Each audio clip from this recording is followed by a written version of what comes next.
السلام علیکم ورحمۃ اللہ وبرکاتہ۔ الحمد للہ الخلاق العلیم الغفور الرحیم السمیع البصیر الغنی الحلیم نحمده علی ما ہدانا واجتبانا ونشکرہ علی ما اعطانا واولانا۔ تمام قسم کی حمد اللہ کے لیے ہے جو پیدا کرنے والا، علم والا، بہت بخشنے والا، نہایت رحم فرمانے والا، خوب سننے والا، دیکھنے والا، بے نیاز اور بردبار ہے۔ ہم اس کی حمد کرتے ہیں اس بات پر کہ اس نے ہمیں ہدایت دی اور ہمیں منتخب کیا، اور ہم اس کے ان عطیات پر اس کا شکر ادا کرتے ہیں جو اس نے ہمیں عطا کیے۔ 17واں پارہ شروع کرتی ہوں اللہ کے نام سے جو بے انتہا مہربان نہایت رحم فرمانے والا ہے۔ اقترب للناس حسابهم وهم فی غفلۃ معرضون۔ لوگوں کے لیے ان کے حساب کا وقت قریب آ لگا ہے اور وہ ہیں کہ غفلت میں منہ موڑے ہوئے ہیں۔ لوگوں سے مراد تمام لوگ ہیں، کیونکہ تمام لوگ یا قدم بقدم موت کی طرف بڑھ رہے ہیں یا پھر دنیا کے خاتمے کی طرف، کیونکہ انسان کی موت بذات خود اس کے لیے ایک قیامت ہے، اور جتنا زمانہ اس دنیا کا گزر چکا ہے اس کے مقابلے میں باقی رہ جانے والا زمانہ اس سے کم ہے۔ لیکن انسان کا حال یہ ہے کہ حساب کی گھڑی قریب سے قریب تر ہونے کے باوجود بھی دنیا میں زیادہ مشغول ہے، دنیا کی زینتوں میں گم ہے، ایمان کے تقاضوں سے بے خبر ہے، اور حساب سے مراد یہاں آخرت کا حساب ہے، اور لوگ اس کی تیاری نہیں کر رہے۔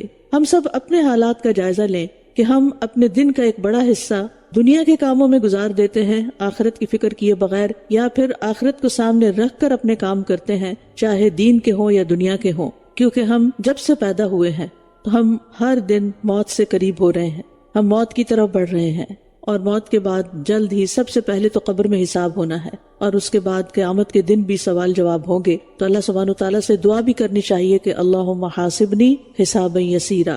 نبی صلی اللہ علیہ وسلم نے فرمایا، نہ میں دنیا سے ہوں اور نہ دنیا مجھ سے ہے، بے شک مجھے اور قیامت کو اس طرح بھیجا گیا ہے کہ ہم ایک دوسرے سے آگے بڑھنے کی کوشش میں ہیں۔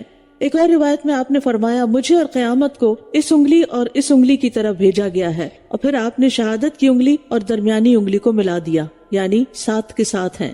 ما یأتیہم من ذکر من ربہم محدث الا استمعوہ وہم یلعبون۔ ان کے پاس ان کے رب کی طرف سے جو بھی نئی نصیحت آتی ہے وہ اسے اس حال میں سنتے ہیں کہ وہ کھیل رہے ہوتے ہیں۔ یعنی نبی صلی اللہ علیہ وسلم انتہائی ہمدردی، خیرخواہی اور فکر مندی کے جذبات کے ساتھ ان کے سامنے قرآن کریم کی آیات پڑھتے تھے، لیکن وہ اس کو توجہ سے نہیں سنتے تھے۔ آپ صلی اللہ علیہ وسلم انہیں زندگی کے مقاصد سے بہرہ ور کرتے، آنے والی زندگی کے محاسبے کے بارے میں فکر مند کرتے، لیکن وہ ان باتوں کا اثر قبول کرنے کی بجائے انہیں مذاق میں اڑا دیتے، اور اپنی لا علمی اور کم علمی کا احساس کرنے کی بجائے نبی صلی اللہ علیہ وسلم کو نادان قرار دیتے، مجنون قرار دیتے۔ اور آج بھی لوگوں کی اکثریت کا حال یہی ہے کہ اگر ان کے سامنے کوئی سنجیدہ بات کی جائے، آخرت کی بات کی جائے، تو وہ اس کو سننا نہیں چاہتے، ہنسی میں ٹال دیتے ہیں۔ لاہیۃ قلوبہم، ان کے دل غافل ہیں، اور جن لوگوں نے ظلم کیا وہ چپ کے سرگوشیاں کرتے ہیں کہ یہ پیغمبر تم جیسا ہی ایک انسان ہے، کیا پھر تم جادو کے پھیر میں آتے ہو جبکہ تم دیکھ رہے ہو۔ لاہیہ کا لفظ جو ہے یہ لہو سے ہے، وہ چیز جو انسان کو اس کے ضروری اور اہم کاموں سے کسی اور کام میں مشغول کر دے، یعنی اہم کو چھوڑ کر غیر اہم کی طرف چل پڑے، ضروری کو چھوڑ کر غیر ضروری کی طرف چل پڑے۔ آج بھی آپ دیکھیں کہ ہماری زندگی کی ایک اہم ضرورت ہے کہ ہم آخرت کی فکر کریں، لیکن بہت سے لوگ آخرت کی فکر کو چھوڑ کر صرف دنیا کی طلب میں مشغول ہیں۔ اور آج کل کے جتنے بھی علوم ہیں، یونیورسٹیز کی جتنی بھی ڈگریز ہیں، چاہے وہ سائنس سے متعلق ہوں یا آرٹ سے متعلق ہوں، ان میں سے کوئی بھی چیز آخرت کی یاد دلانے والی نہیں۔ ہمارے بچے اسکول میں ایک بڑا وقت گزارتے ہیں، کالجز یونیورسٹیز میں دن کا ایک بڑا حصہ گزارتے ہیں، لیکن وہاں سارا دن ایک بات بھی ایسی نہیں ہوتی جو انہیں آخرت کی فکر دلائے، ساری کی ساری صرف دنیا اورینٹڈ ہوتی ہیں اور انسان کو موت سے اور آخرت سے غافل کر دینے والی چیزیں۔ اس کا یہ مطلب نہیں کہ دنیا کے کام کا چھوڑ دیں، لیکن بندہ مومن دنیا کے کام میں بھی ہاتھ ڈالتا ہے تو اپنی آخرت کو سامنے رکھ کر اور اس کی فکر کرتے ہوئے۔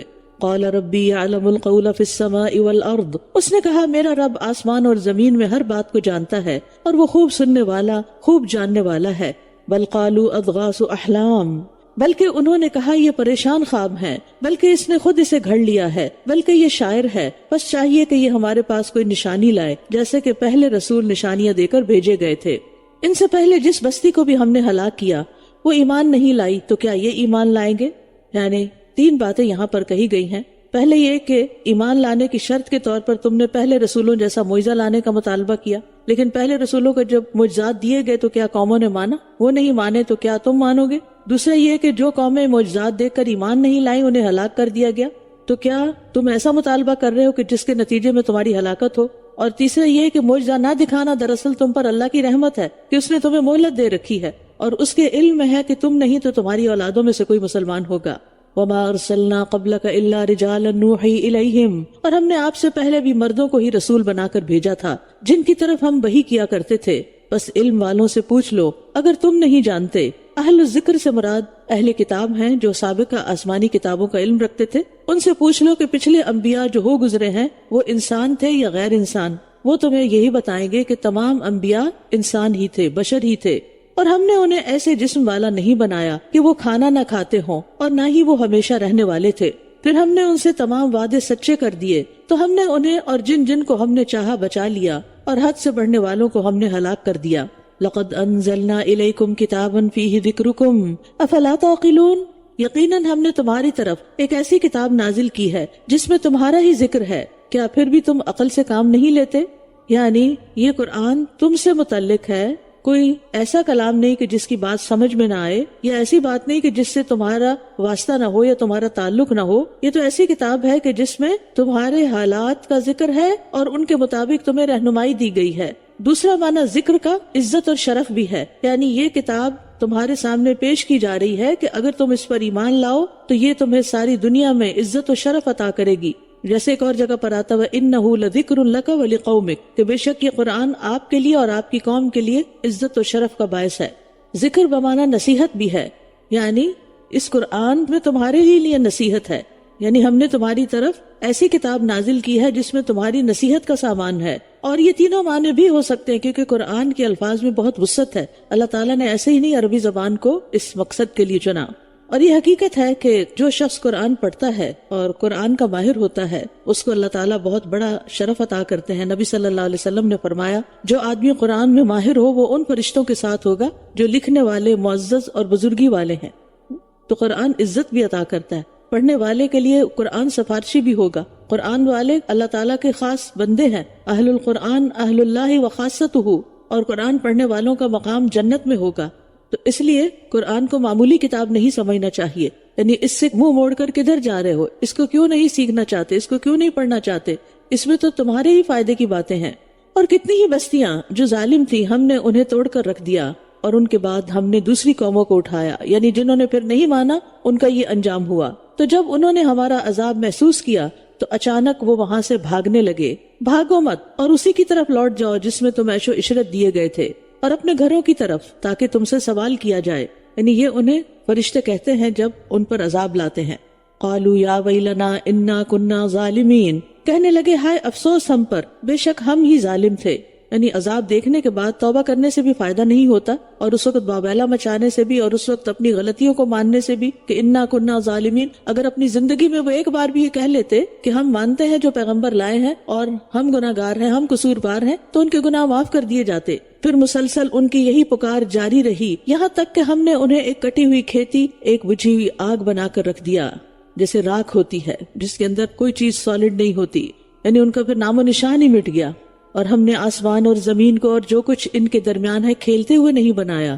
اگر ہم کوئی کھیل بنانے کا ارادہ کرتے تو اسے اپنے پاس سے ہی بنا لیتے اگر ہم کرنے والے ہوتے، بلکہ ہم باطل پر حق کی چوٹ لگاتے ہیں تو وہ اس کا سر توڑ دیتا ہے، یوں وہ یکا یک زائل ہو جاتا ہے۔ اور تمہارے لیے ہلاکت ہے ان باتوں سے جو تم بیان کرتے ہو۔ یعنی کائنات کی تخلیق کے مقاصد میں سے ایک اہم مقصد یہ ہے کہ یہاں پر حق و باطل کی ایک مارکہ آرائی ہو، اور خیر و شر کے درمیان جو تصادم ہے اس میں اللہ تعالیٰ خیر کو کامیابی دے اور شر کو مغلوب کرے، اور حق کو باطل پر یا سچ کو جھوٹ پر یا خیر کو شر پر مار کر اس کو ختم کر دے۔ وَلَهُ مَنْ فِي السَّمَاوَاتِ وَالْأَرْضِ، اور آسمان و زمین میں جو بھی ہے وہ اسی کا ہے، سب چیزوں کا مالک اللہ ہے۔ اب آپ کیا کیجئے، اپنی کوئی بھی چیز دیکھیں اور یہ سوچیں کہ یہ میری نہیں، یہ تو اللہ کی ہے۔ اپنی اولاد کو دیکھیں، یہ تو اللہ کا مال ہے۔ اپنی بلونگنگز کو دیکھیں، اپنے ہاتھ پاؤں کو دیکھیں، شیشے میں اپنی شکل دیکھیں، یہ تو اللہ کا ہے۔ انا للہ و انا الیہ راجعون، ہم سب اسی کے ہیں اور اسی کی طرف لوٹ کر جانے والے۔ آپ دیکھیے کہ جب آپ کی یہ سوچ ہوگی نا کہ یہ سب کچھ میرا نہیں ہے، یہ تو اللہ کا دیا ہوا ہے اور اللہ ہی اصل مالک ہے ان کا، تو پھر آپ کی دنیا کی چیزوں کے ساتھ وہ اٹیچمنٹ نہیں رہے گی. پھر ان چیزوں کو اللہ کے راستے میں دینا، ضرورت مندوں پہ خرچ کرنا آسان ہو جائے گا. پھر آخرت کی تیاری زیادہ آسان ہو جائے گی، کیونکہ جب ہے ہی نہیں اور اپنا ہی نہیں، مالک کوئی اور ہے، ہم تو وقتی طور پر اس سے فائدہ اٹھا رہے ہیں اور پھر ایک دن ان سب چیزوں کو چھوڑ کے چلے جانا ہے. تو کیوں نہ جس وقت کے لیے اس نے ہمیں ایک عارضی ٹیمپریریلی مالک بنایا ہے تو ہم اسے اسی کی مرضی کے مطابق خرچ کر کے اس کی رضا پالیں، اس کو راضی کر لیں اور اس کو اپنی آخرت کا سرمایہ بنا لیں. کیونکہ جب چیزوں کو ہم کہتے ہیں نا یہ میرا یہ میرا یہ میرا، پھر ہمارے اندر ایک لالچ پیدا ہو جاتی، یہ میری چیز ہے، میں کسی کو کیوں دوں، میرا تو کچھ بھی نہیں، میرا تو اپنا آپ بھی میرا نہیں. تو اپنے آپ کو بھی اللہ کی راہ میں لگا دے، اپنے اوقات کو بھی لگا دیں، اپنی صلاحیتوں کو بھی لگا دیں، اپنی جتنی بھی نعمتیں ہیں ان کو آخرت کو کمانے میں لگا دیں. اس سے اپنی آخرت کا کاروبار کریں تاکہ وہاں پر فائدہ ہو. وَلَهُ مَن فِي السَّمَاوَاتِ وَالْأَرْضِ، آسمان و زمین میں جو بھی ہے وہ اسی کا ہے، اور جو فرشتے اس کے پاس ہیں وہ اس کی عبادت سے تکبر نہیں کرتے اور نہ ہی وہ تھکتے ہیں. فرشتوں کی مثال دی گئی کہ اللہ تعالیٰ کو تمہاری عبادت کی ضرورت نہیں ہے. اللہ کے پاس تو ایسی بے شمار مخلوق ہے جس کو ہم شمار ہی نہیں کر سکتے، گن ہی نہیں سکتے، کہ جو دن رات اللہ کی عبادت کرتی ہے اور تھکتی ہی نہیں. یہاں ایک سوال پیدا ہوتا ہے کہ فرشتے جو ہیں وہ ایک وقت میں کچھ اور کام بھی کر رہے ہوتے ہیں، تو اس وقت وہ تسبیح تو نہیں کر رہے ہوتے، کیونکہ اگلی آیت میں آتا ہے یسبحون اللیل والنہار لا یفترون، وہ شب و روز تسبیح کرتے ہیں، دم نہیں لیتے. لا یفترون کا مطلب ہے کہ وہ رکتے ہی نہیں. تو اس سے کیا بات پتہ چلتی ہے کہ فرشتے اپنی ذمہ داریوں کو نبھانے کے ساتھ ساتھ تسبیح کرتے رہتے ہیں. ہمیں کیا کرنا چاہیے؟ ہمیں بھی اپنے کام کاج کرتے ہوئے، ڈرائیونگ کرتے ہوئے، کوکنگ کرتے ہوئے، کلیننگ کرتے ہوئے ساتھ ساتھ تسبیح کرتے رہنا چاہیے. یہاں فرشتوں کی مثال دی جا رہی ہے اور فرشتوں کا کلام جو ہے وہ اللہ کی تسبیح ہے. ابو ذر کہتے ہیں کہ رسول اللہ صلی اللہ علیہ وسلم سے پوچھا گیا اللہ کو کون سا کلام زیادہ پسندیدہ ہے؟ آپ نے فرمایا جو اللہ تعالیٰ نے اپنے فرشتوں کے لیے پسند کر رکھا ہے. سبحان اللہ و بحمدہ. رسول اللہ صلی اللہ علیہ وسلم نے فرمایا میں وہ کچھ دیکھتا ہوں جو تم نہیں دیکھ سکتے اور وہ کچھ سنتا ہوں جو تم نہیں سنتے. آسمان چرچرانے لگے اور ان کا حق بھی ہے کہ وہ چرچرائیں، کیونکہ آسمان میں 4 انگلیوں کے برابر بھی ایسی جگہ نہیں جس پر کوئی فرشتہ سجدہ ریز نہ ہو، اور آسمانوں کی وسعت تو زمین کے مقابلے میں کہیں زیادہ ہے. آپ سوچئے کہ جس رب کی عبادت کرنے والی اتنی بے شمار مخلوق ہے، اگر میں نہیں کروں گی تو اللہ تعالیٰ کا کیا نقصان ہے؟ ہماری عبادت سے اس کو کوئی فائدہ نہیں، یہ ہماری عبادت ہم ہی کو فائدہ دیتی ہے.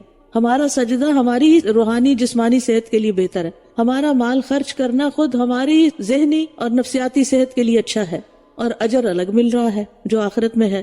تو فرشتے اللہ تعالیٰ کی پسندیدہ مخلوق ہیں، لیکن انسان فرشتوں سے بہتر ہو سکتا ہے اگر اپنی چوائس اور اپنی مرضی کے ساتھ اپنی عبادت میں دلچسپی لے. یہ سوال عبداللہ بن حارث نے کعب احبار سے بھی کیا کہ آپ بتائیں کہ اللہ تعالیٰ نے فرشتوں کے بارے میں فرمایا ہے کہ یسبحون اللیل والنہار لا یفترون، تو کیا انہیں آپس کی بات چیت، پیغمبروں کو وحی پہنچانا اور دوسرے کام کاج تسبیح میں رکاوٹ نہیں بنتے؟ انہوں نے فرمایا بیٹا اللہ تعالیٰ نے ان کے لیے تسبیح ایسے ہی کر دی ہے جیسے تمہارے لیے سانس لینا کر دیا ہے. کیا ایسا نہیں کہ تم بات بھی کر رہے ہو تو سانس بھی لے رہے ہوتے ہو اور چلتے ہوئے بھی سانس لے رہے ہوتے ہو؟ اور آپ کو پتا ہے کہ جنت میں ہمارے لیے بھی، انسانوں کے لیے بھی تسبیح ایسے ہی ہوگی جیسے سانس لے رہے ہیں، یعنی جنتی مسلسل اللہ کی تسبیح کرتے رہیں گے. تو زیادہ سے زیادہ دنیا میں بھی اس کی عادت بنا لیں. ام اتخذوا آلہۃ من الارض ھم ینشرون، کیا انہوں نے زمین میں کچھ ایسے معبود بنا رکھے ہیں جو مردوں کو زندہ کر دیتے ہیں؟ اگر ان دونوں میں اللہ کے سوا کچھ اور معبود ہوتے تو ان دونوں کا نظام بگڑ جاتا. بس اللہ جو عرش کا رب ہے ان باتوں سے پاک ہے جو وہ بیان کرتے ہیں. یعنی ان لوگوں نے تو زمین میں کئی اللہ کے معبود بنا رکھے ہیں، جبکہ حقیقت یہ ہے کہ زمین اور آسمان دونوں جگہ صرف ایک ہی اللہ معبود ہے. وَهُوَ الَّذِي فِي السَّمَاءِ إِلَٰهٌ وَفِي الْأَرْضِ إِلَٰهٌ، اور وہی ہے جو آسمانوں میں معبود ہے اور زمین میں بھی معبود ہے. تو یہاں یہ کہا جا رہا ہے کہ اگر اللہ کے علاوہ کوئی اور معبود ہوتا، زمین کا کوئی اور آسمان کا کوئی اور، یا ایک سے زائد کوئی معبود ہوتے، تو پھر کائنات کا سلسلہ چل نہ سکتا، درہم برہم ہو چکا ہوتا، کیونکہ ہر ایک کی اپنی مرضی ہوتی اور وہ اپنے طریقے سے دنیا کو چلانا چاہتا، اور پھر فساد ہی فساد ہوتا. اب ایک گھر کے اندر کی مثال لیجیے. ایک گھر کے اندر اگر ہسبینڈ وائف کے اندر اتفاق نہ ہو تو گھر جہنم کا نمونہ بن جاتا ہے، کیونکہ ہر کوئی اپنی مرضی کرنا چاہتا ہے. تو جس جگہ پر 2 ذمہ دار اپنی اپنی مرضی کرنا چاہتے ہیں، جیسے مختلف ملکوں میں آپ دیکھتے ہیں کہ جہاں کی لیڈرشپ کے اندر آپس کا اتفاق نہیں ہوتا اور ایک سے زیادہ پاورفل اینٹیز ہوتی ہیں، تو نتیجہ کیا ہوتا ہے؟ وہ ملک کبھی بھی ترقی نہیں کرتا. تو دنیا چل ہی نہ سکتی اگر ایک الہ کے علاوہ کوئی اور الہ بھی ہوتا. ابھی تو ہے نہیں، لوگوں نے خود ساختہ گھر رکھے ہیں جن کی کوئی طاقت، پاور، ملکیت ہے ہی کوئی نہیں، تو اس کی وجہ سے پھر مسئلہ نہیں ہوتا. لا يسأل عما يفعل وهم يسألون، جو کچھ وہ کرتا ہے اس کے بارے میں اس سے پوچھا نہیں جا سکتا جبکہ یہ سب پوچھے جائیں گی. یعنی ان سب سے پوچھا جائے گا، لوگوں سے پوچھا جائے گا، لیکن اللہ سے کوئی نہیں پوچھ سکتا. اللہ کے سامنے ہم یہ نہیں کہہ سکتے وائے آپ نے یہ کیوں کیا. آپ کون ہوتے ہیں اس سے پوچھنے والے؟ ہر چیز تو اس کی ملکیت ہے، اور اپنی ملکیت میں جو چاہے کرے. یعنی آپ اپنی چیزوں کے ساتھ جو چاہتے کرتے، کوئی آپ کو پوچھ نہیں سکتا کہ آپ نے اپنے کسی چیز کو کہاں دیا، کیوں دیا، کب دیا، کیسے دیا. اور اگر کوئی سوال کرنے لگے تو آپ کیا کہتے ہیں؟ میری چیز میری مرضی، میرا گھر. کوئی آپ سے آپ کے گھر آ کے پوچھ سکتا ہے کہ آپ نے صوفہ یہاں کوئی رکھا ہوا اور اس طرح کی کرسی کیوں خرید کے رکھی ہوئی، اور آپ کا کچن ایسا کیوں ہے؟ کوئی پوچھ سکتا ہے؟ اگر کوئی ایسا پوچھے تو آپ کیا کہیں گے کہ یہ بے وقوف ہے، یہ میرا گھر ہے، تمہارا تو نہیں، تم کون ہو اعتراض کرنے والے. تو بعض سوال جو ہے وہ اعتراض ہوتے ہیں. ہمیں حق نہیں ہے کہ ہم اللہ تعالیٰ پر کوئی بھی اعتراض کریں کہ آپ نے آج بارش کیوں برسا دی، اور آج سنو کیوں نہیں ہوئی، اور آج یہ کیوں دنیا میں ہو رہا ہے، اور وہ فلاں جگہ لوگ کیوں مر رہے ہیں، یہ کیوں ہو رہا ہے اور وہ کیوں ہو رہا ہے. نہیں، اللہ سے کوئی نہیں پوچھ سکتا. اللہ تعالیٰ جو کچھ کرتا ہے اپنے علم کے ساتھ کرتا ہے، اور اس کی حکمت اور اس کا فضل بہت بڑا ہے. ام اتخذوا من دونہ آلہہ، یا انہوں نے اس کے سوا کچھ اور معبود بنا رکھے ہیں. آپ کہہ دیجئے اپنی دلیل پیش کرو. یہ ان کی نصیحت ہے جو میرے ساتھ ہیں، اور ان کی بھی جو مجھ سے پہلے تھے، بلکہ ان کی اکثریت حق کو نہیں جانتی، لہٰذا یہ منہ پھیرے ہوئے ہیں. یعنی ہر آسمانی کتاب میں صرف توحید کا ہی ذکر ملتا ہے. پہلے پیغمبروں نے بھی یہی سبق دیا، اور نبی صلی اللہ علیہ وسلم کا بھی یہی پیغام تھا. وَمَا أَرْسَلْنَا مِن قَبْلِكَ مِن رَّسُولٍ إِلَّا نُوحِي إِلَيْهِ، اور آپ سے پہلے ہم نے جو بھی رسول بھیجا اس کی طرف ہم نے یہی وحی کی کہ میرے سوا کوئی معبود نہیں ہے، بس تم میری ہی عبادت کرو. اور انہوں نے کہا رحمان نے کوئی اولاد بنا رکھی ہے، وہ پاک ہے، بلکہ وہ تو عزت دیے گئے بندے ہیں، یعنی فرشتے. مشرکین فرشتوں کو اللہ کی بیٹیاں کہا کرتے تھے. فرمایا وہ بیٹیاں نہیں، وہ تو اللہ کے بندے ہیں اور اس کے فرما بردار ہیں، اطاعت گزار ہیں، عبادت گزار ہیں. اولاد کی ضرورت کس کو ہوتی ہے؟ جس کے اندر کمزوریاں ہوتی ہیں. تو اللہ تعالیٰ تو ہر کمزوری اور کوتاہی سے پاک ہے. سبحانہ، پاک ہے وہ، یعنی ہر کمی کوتاہی کمزوری سے. اسے کسی اولاد کی یا سہارے کی ضرورت ہی نہیں. لا یسبقونہ بالقول وہم بامرہ یعملون، وہ کسی بات میں اس سے آگے نہیں بڑھتے بلکہ وہ اسی کے حکم پر عمل پیرا ہوتے ہیں. یہ بھی فرشتوں ہی کی صفت ہے کہ فرشتے انتہا درجے کے فرما بردار ہیں کہ اس کی اجازت کے بغیر بات تک نہیں کرتے، اس کی اجازت کے بغیر بات بھی نہیں کرتے، اور پھر جیسا حکم ملتا ہے ویسا ہی کام کرتے ہیں. اس کے حکم سے ہی اترتے ہیں، اس کے حکم سے ہی چڑھتے ہیں، اس کے حکم سے ہی کسی کی جان لیتے ہیں، ہر کام. اور یہ غلامی کی انتہا ہے کہ آقا کی مرضی کے بغیر نہ کچھ بولتے ہیں نہ کرتے ہیں. انسان کی تو اپنی اولاد بھی ایسے نہیں ہوتی. رسول اللہ صلی اللہ علیہ وسلم کی حدیث میں اس کی ایک مثال ہے. ایک آدمی نے الحمدللہ کثیرہ کہا، اس کلمے کو لکھنا فرشتے پر بھاری ہوا. اس نے اللہ تعالیٰ سے پوچھا کہ میں اس کو کیسے لکھوں؟ تو اسے بتایا گیا کہ جس طرح میرے بندے نے کثیرہ کہا ہے اسی طرح لکھو، جو کہا ہے وہی لکھ دو، بس اجر دینے والا تو اللہ ہے. یعنی اس کا مطلب یہ کہ جو کام انہیں نہیں آتا پھر وہ دوبارہ پوچھ لیتے ہیں. یعلم ما بین ایدیہم وما خلفہم، وہ جانتا ہے جو کچھ ان کے آگے ہے اور جو کچھ ان کے پیچھے ہے، اور وہ صرف اسی کی سفارش کر سکیں گے، اسی کی شفاعت کر سکیں گے جس سے وہ راضی ہو، اور وہ خود اس کی خشیت سے ڈرنے والے ہیں. یعنی فرشتے اتنی عبادت اور فرما برداری کرنے کے بعد بھی سفارش کا حق نہیں رکھتے. ٹھیک ہے، بس اس کی سفارش کریں گے جس کے لیے اللہ راضی ہوگا، اجازت دے گا. اور اتنی عبادت کے باوجود بھی وہ ڈرتے رہتے ہیں، مشفقون. رسول اللہ صلی اللہ علیہ وسلم نے فرمایا اسراء والی رات فرشتوں کے پاس سے میں گزرا اور جبریل اللہ تعالیٰ کی خشیت کی وجہ سے وہ سیدھا ٹاٹ کی طرح لگ رہے تھے. حالانکہ ان کا اپنا اصل جو ڈریس ہے وہ بہت ہی خوبصورت ہے اور اس سے ہر وقت ہیرے موتی جڑ رہے ہوتے ہیں، لیکن اللہ کا ڈر اتنا زیادہ ہے. اسی طرح جمعے کے دن وہ بہت ڈرتے ہیں. آپ نے فرمایا کوئی مقرب فرشتہ زمین و آسمان، پہاڑ اور پتھر ایسا نہیں جو جمعے کے دن اس سے نہ ڈرتا، کیونکہ قیامت جمعے کے دن آئے گی. اور ان میں سے جو کوئی یہ کہے کہ میں بھی اس کے سوا معبود ہوں تو ہم اس کو جہنم کی سزا دیں گے. ایسے ظالموں کو ہم اسی طرح سزا دیتے ہیں. یعنی بالفرض اگر ان فرشتوں میں سے یا انبیاء میں سے کوئی یہ کہے کہ تم اللہ کو چھوڑ کے میری بندگی کرو، وہ اپنے آپ کو الہ ڈکلیئر کر دے، تو اسے بھی ہم جہنم کی سزا دیں گے. یعنی چاہے ان کا مقام کتنا بھی بڑا، لیکن اللہ کے آگے کوئی بڑائی نہیں. اس کا یہ مطلب نہیں کہ ایسا کوئی کرنے والا تھا. فرشتے اور انبیاء ایسا کبھی کہہ ہی نہیں سکتے، سوچ بھی نہیں سکتے. جیسے انبیاء کو، نبی صلی اللہ علیہ وسلم کو یہ خبر دی گئی کہ اگر کسی نے شرک کیا تو ان کے عمل ضائع ہو جائیں گے. اس کا یہ مطلب نہیں تھا کہ انہوں نے شرک کرنا تھا، ان کی مثال دے کے ہمیں سمجھایا جا رہا ہے کہ کسی انسان کی کتنی بھی نیکیاں ہو، پہاڑوں جتنی نیکیاں ہو، لیکن اگر شرک کرتا ہے سب کچھ صاف ہو جائے گا. اولم یر الذین کفروا ان السماوات والارض کانتا رتقا ففتقناہما، جن لوگوں نے کفر کیا کیا انہوں نے دیکھا نہیں کہ آسمان اور زمین باہم ملے ہوئے تھے تو ہم نے ان کو جدا جدا کر دیا، اور ہر زندہ چیز کو ہم نے پانی سے پیدا کیا، کیا یہ لوگ پھر بھی ایمان نہیں لائیں گے؟ رتقن کا مطلب ہوتا ہے دو یا کئی چیزوں کا آپس میں سختی سے جڑا اور چپکا ہوا ہونا، خواہ وہ فطری طور پر ہو جیسے پتھر ہوتے ہیں اس کے ذرات آپس میں کس قدر چپکے ہوئے ہوتے ہیں، اور پھر فتق کا مطلب ہوتا ہے ایسی جڑی ہوئی چیزوں کو الگ الگ کر دینا. تو زمین و آسمان کی تخلیق خالق کی پہچان کی ایک نشانی ہے. تو بتایا یہ جا رہا ہے کہ یہ کس طرح وجود میں آئے کہ پہلے آسمان اور زمین آپس میں سختی سے جڑے ہوئے تھے، ملے ہوئے تھے. زمین و آسمان ایک ٹھوس شکل میں اکٹھے تھے، پھر اللہ تعالیٰ نے اپنی بے پناہ قوت اور قدرت کے ساتھ ان کو الگ الگ کر دیا، درمیان کا حصہ خلا کر دیا، اور پھر 7 آسمان بنائے اور 7 زمینیں بنائی، اور دیگر ستارے سیارے تو انگنت ہیں جو وجود میں آئے. تو اللہ کے سوا کس کی مجال ہے کہ ایسی کوئی چیز بنا سکے؟ اور آج آپ دیکھیں سائنس بھی یہ بات تسلیم کرتی کہ کائنات پہلے ایک بڑے گولے کی شکل میں تھی اور پھر ایک بڑے دھماکے کے ساتھ ہر چیز الگ الگ ہوئی، لیکن دھماکہ کرنے والے کو نہیں پہچانتے. وَجَعَلْنَا فِي الْأَرْضِ رَوَاسِيَ أَن تَمِيدَ بِهِمْ، اور ہم نے زمین میں پہاڑ بنا دیے کہ وہ انہیں لے کر ہچکولے نہ کھائے، اور ہم نے ان میں کشادہ راستے بنا دیے تاکہ وہ راہ پا جائیں. اللہ کی توحید اور اس کے فضل کے اب مختلف دلائل پیش کیے جا رہے ہیں. وَجَعَلْنَا السَّمَاءَ سَقْفًا مَحْفُوظًا وَهُمْ عَنْ آيَاتِهَا مُعْرِضُونَ، اور ہم نے آسمان کو محفوظ چھت بنایا لیکن وہ اس کی نشانیوں سے منہ موڑنے والے ہیں. یعنی آسمان ایک چھت کی طرح ہے، ایک خیمے اور قبے کی جیسے چھت ہوتی اوپر کا حصہ. پھر یہ ہے کہ زمین پر گرنے سے اس کو روکا ہوا ہے اللہ تعالیٰ نے، یا یہ کہ شیاطین سے محفوظ کر رکھا ہے. اور وہی ہے جس نے رات اور دن اور سورج اور چاند کو بنایا، سب اپنے اپنے مدار میں تیر رہے ہیں، اپنا اپنا کام کر رہے ہیں، اللہ کی فرما برداری اور اطاعت میں لگے ہوئے ہیں. جس دن سے پیدا ہوئے ہیں اس دن سے بس چل رہے ہیں اور چل رہے ہیں، کبھی رکتے نہیں، تھکتے نہیں. وَمَا جَعَلْنَا لِبَشَرٍ مِّن قَبْلِكَ الْخُلْدَ، اور ہم نے آپ سے پہلے کسی انسان کے لیے ہمیشگی نہیں بنائی.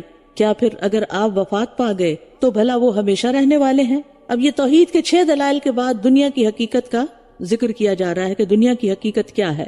یعنی دنیا اللہ تعالیٰ نے ہمیشہ کے لیے نہیں بنائی، اور کسی بھی انسان کو ہمیشہ کے لیے نہیں بنایا، کوئی نیک ہو یا بد. اس سے یہ پتہ چلتا ہے وَمَا جَعَلْنَا لِبَشَرٍ مِّن قَبْلِكَ الْخُلْدَ، آپ سے پہلے بھی کسی انسان کے لیے ہم نے ہمیشگی نہیں بنائی. اس سے کیا پتہ چلتا ہے کہ خضر علیہ السلام فوت ہو چکے ہیں، کیونکہ بہت سے لوگوں کا یہ عقیدہ ہے کہ وہ اب تک زندہ ہیں اور لوگوں کی مدد کرتے ہیں. ایسا کچھ بھی نہیں ہے. اور عیسیٰ علیہ السلام اگر ابھی آسمانوں پر زندہ ہیں تو وہ بھی دنیا میں دوبارہ اتارے جائیں گے، اور پھر ایک نیچرل ڈیتھ کے ساتھ فوت ہو کر زمین میں ہی دفنائے جائیں گے اور زمین سے ہی نکالے جائیں گے. کل نفس ذائقۃ الموت. اب اس کے بعد ایک اور دلیل دے دی گئی. پہلے فرمایا کہ آپ سے پہلے کسی بشر کے لیے ہمیشگی نہیں، خود نبی صلی اللہ علیہ وسلم کے لیے بھی نہیں. آپ بھی فوت ہوئے، آپ کو قبر میں دفن کیا گیا. اسی طرح باقی انبیاء بھی، تمام اولیاء اللہ، اور آج بھی اور آج کے بعد بھی جو بھی کوئی ذی روح ہے، کل نفس، چاہے کوئی انسان ہے، چاہے کوئی حیوان ہے، چاہے کوئی فرشتہ ہے، چاہے کوئی جن ہے، چاہے زمین پہ بسنے والی کوئی اور مخلوق ہے، ہر ذی روح کی روح نکلنی ہے، جانی ہے، مرنا ہے، سب نے مرنا ہے.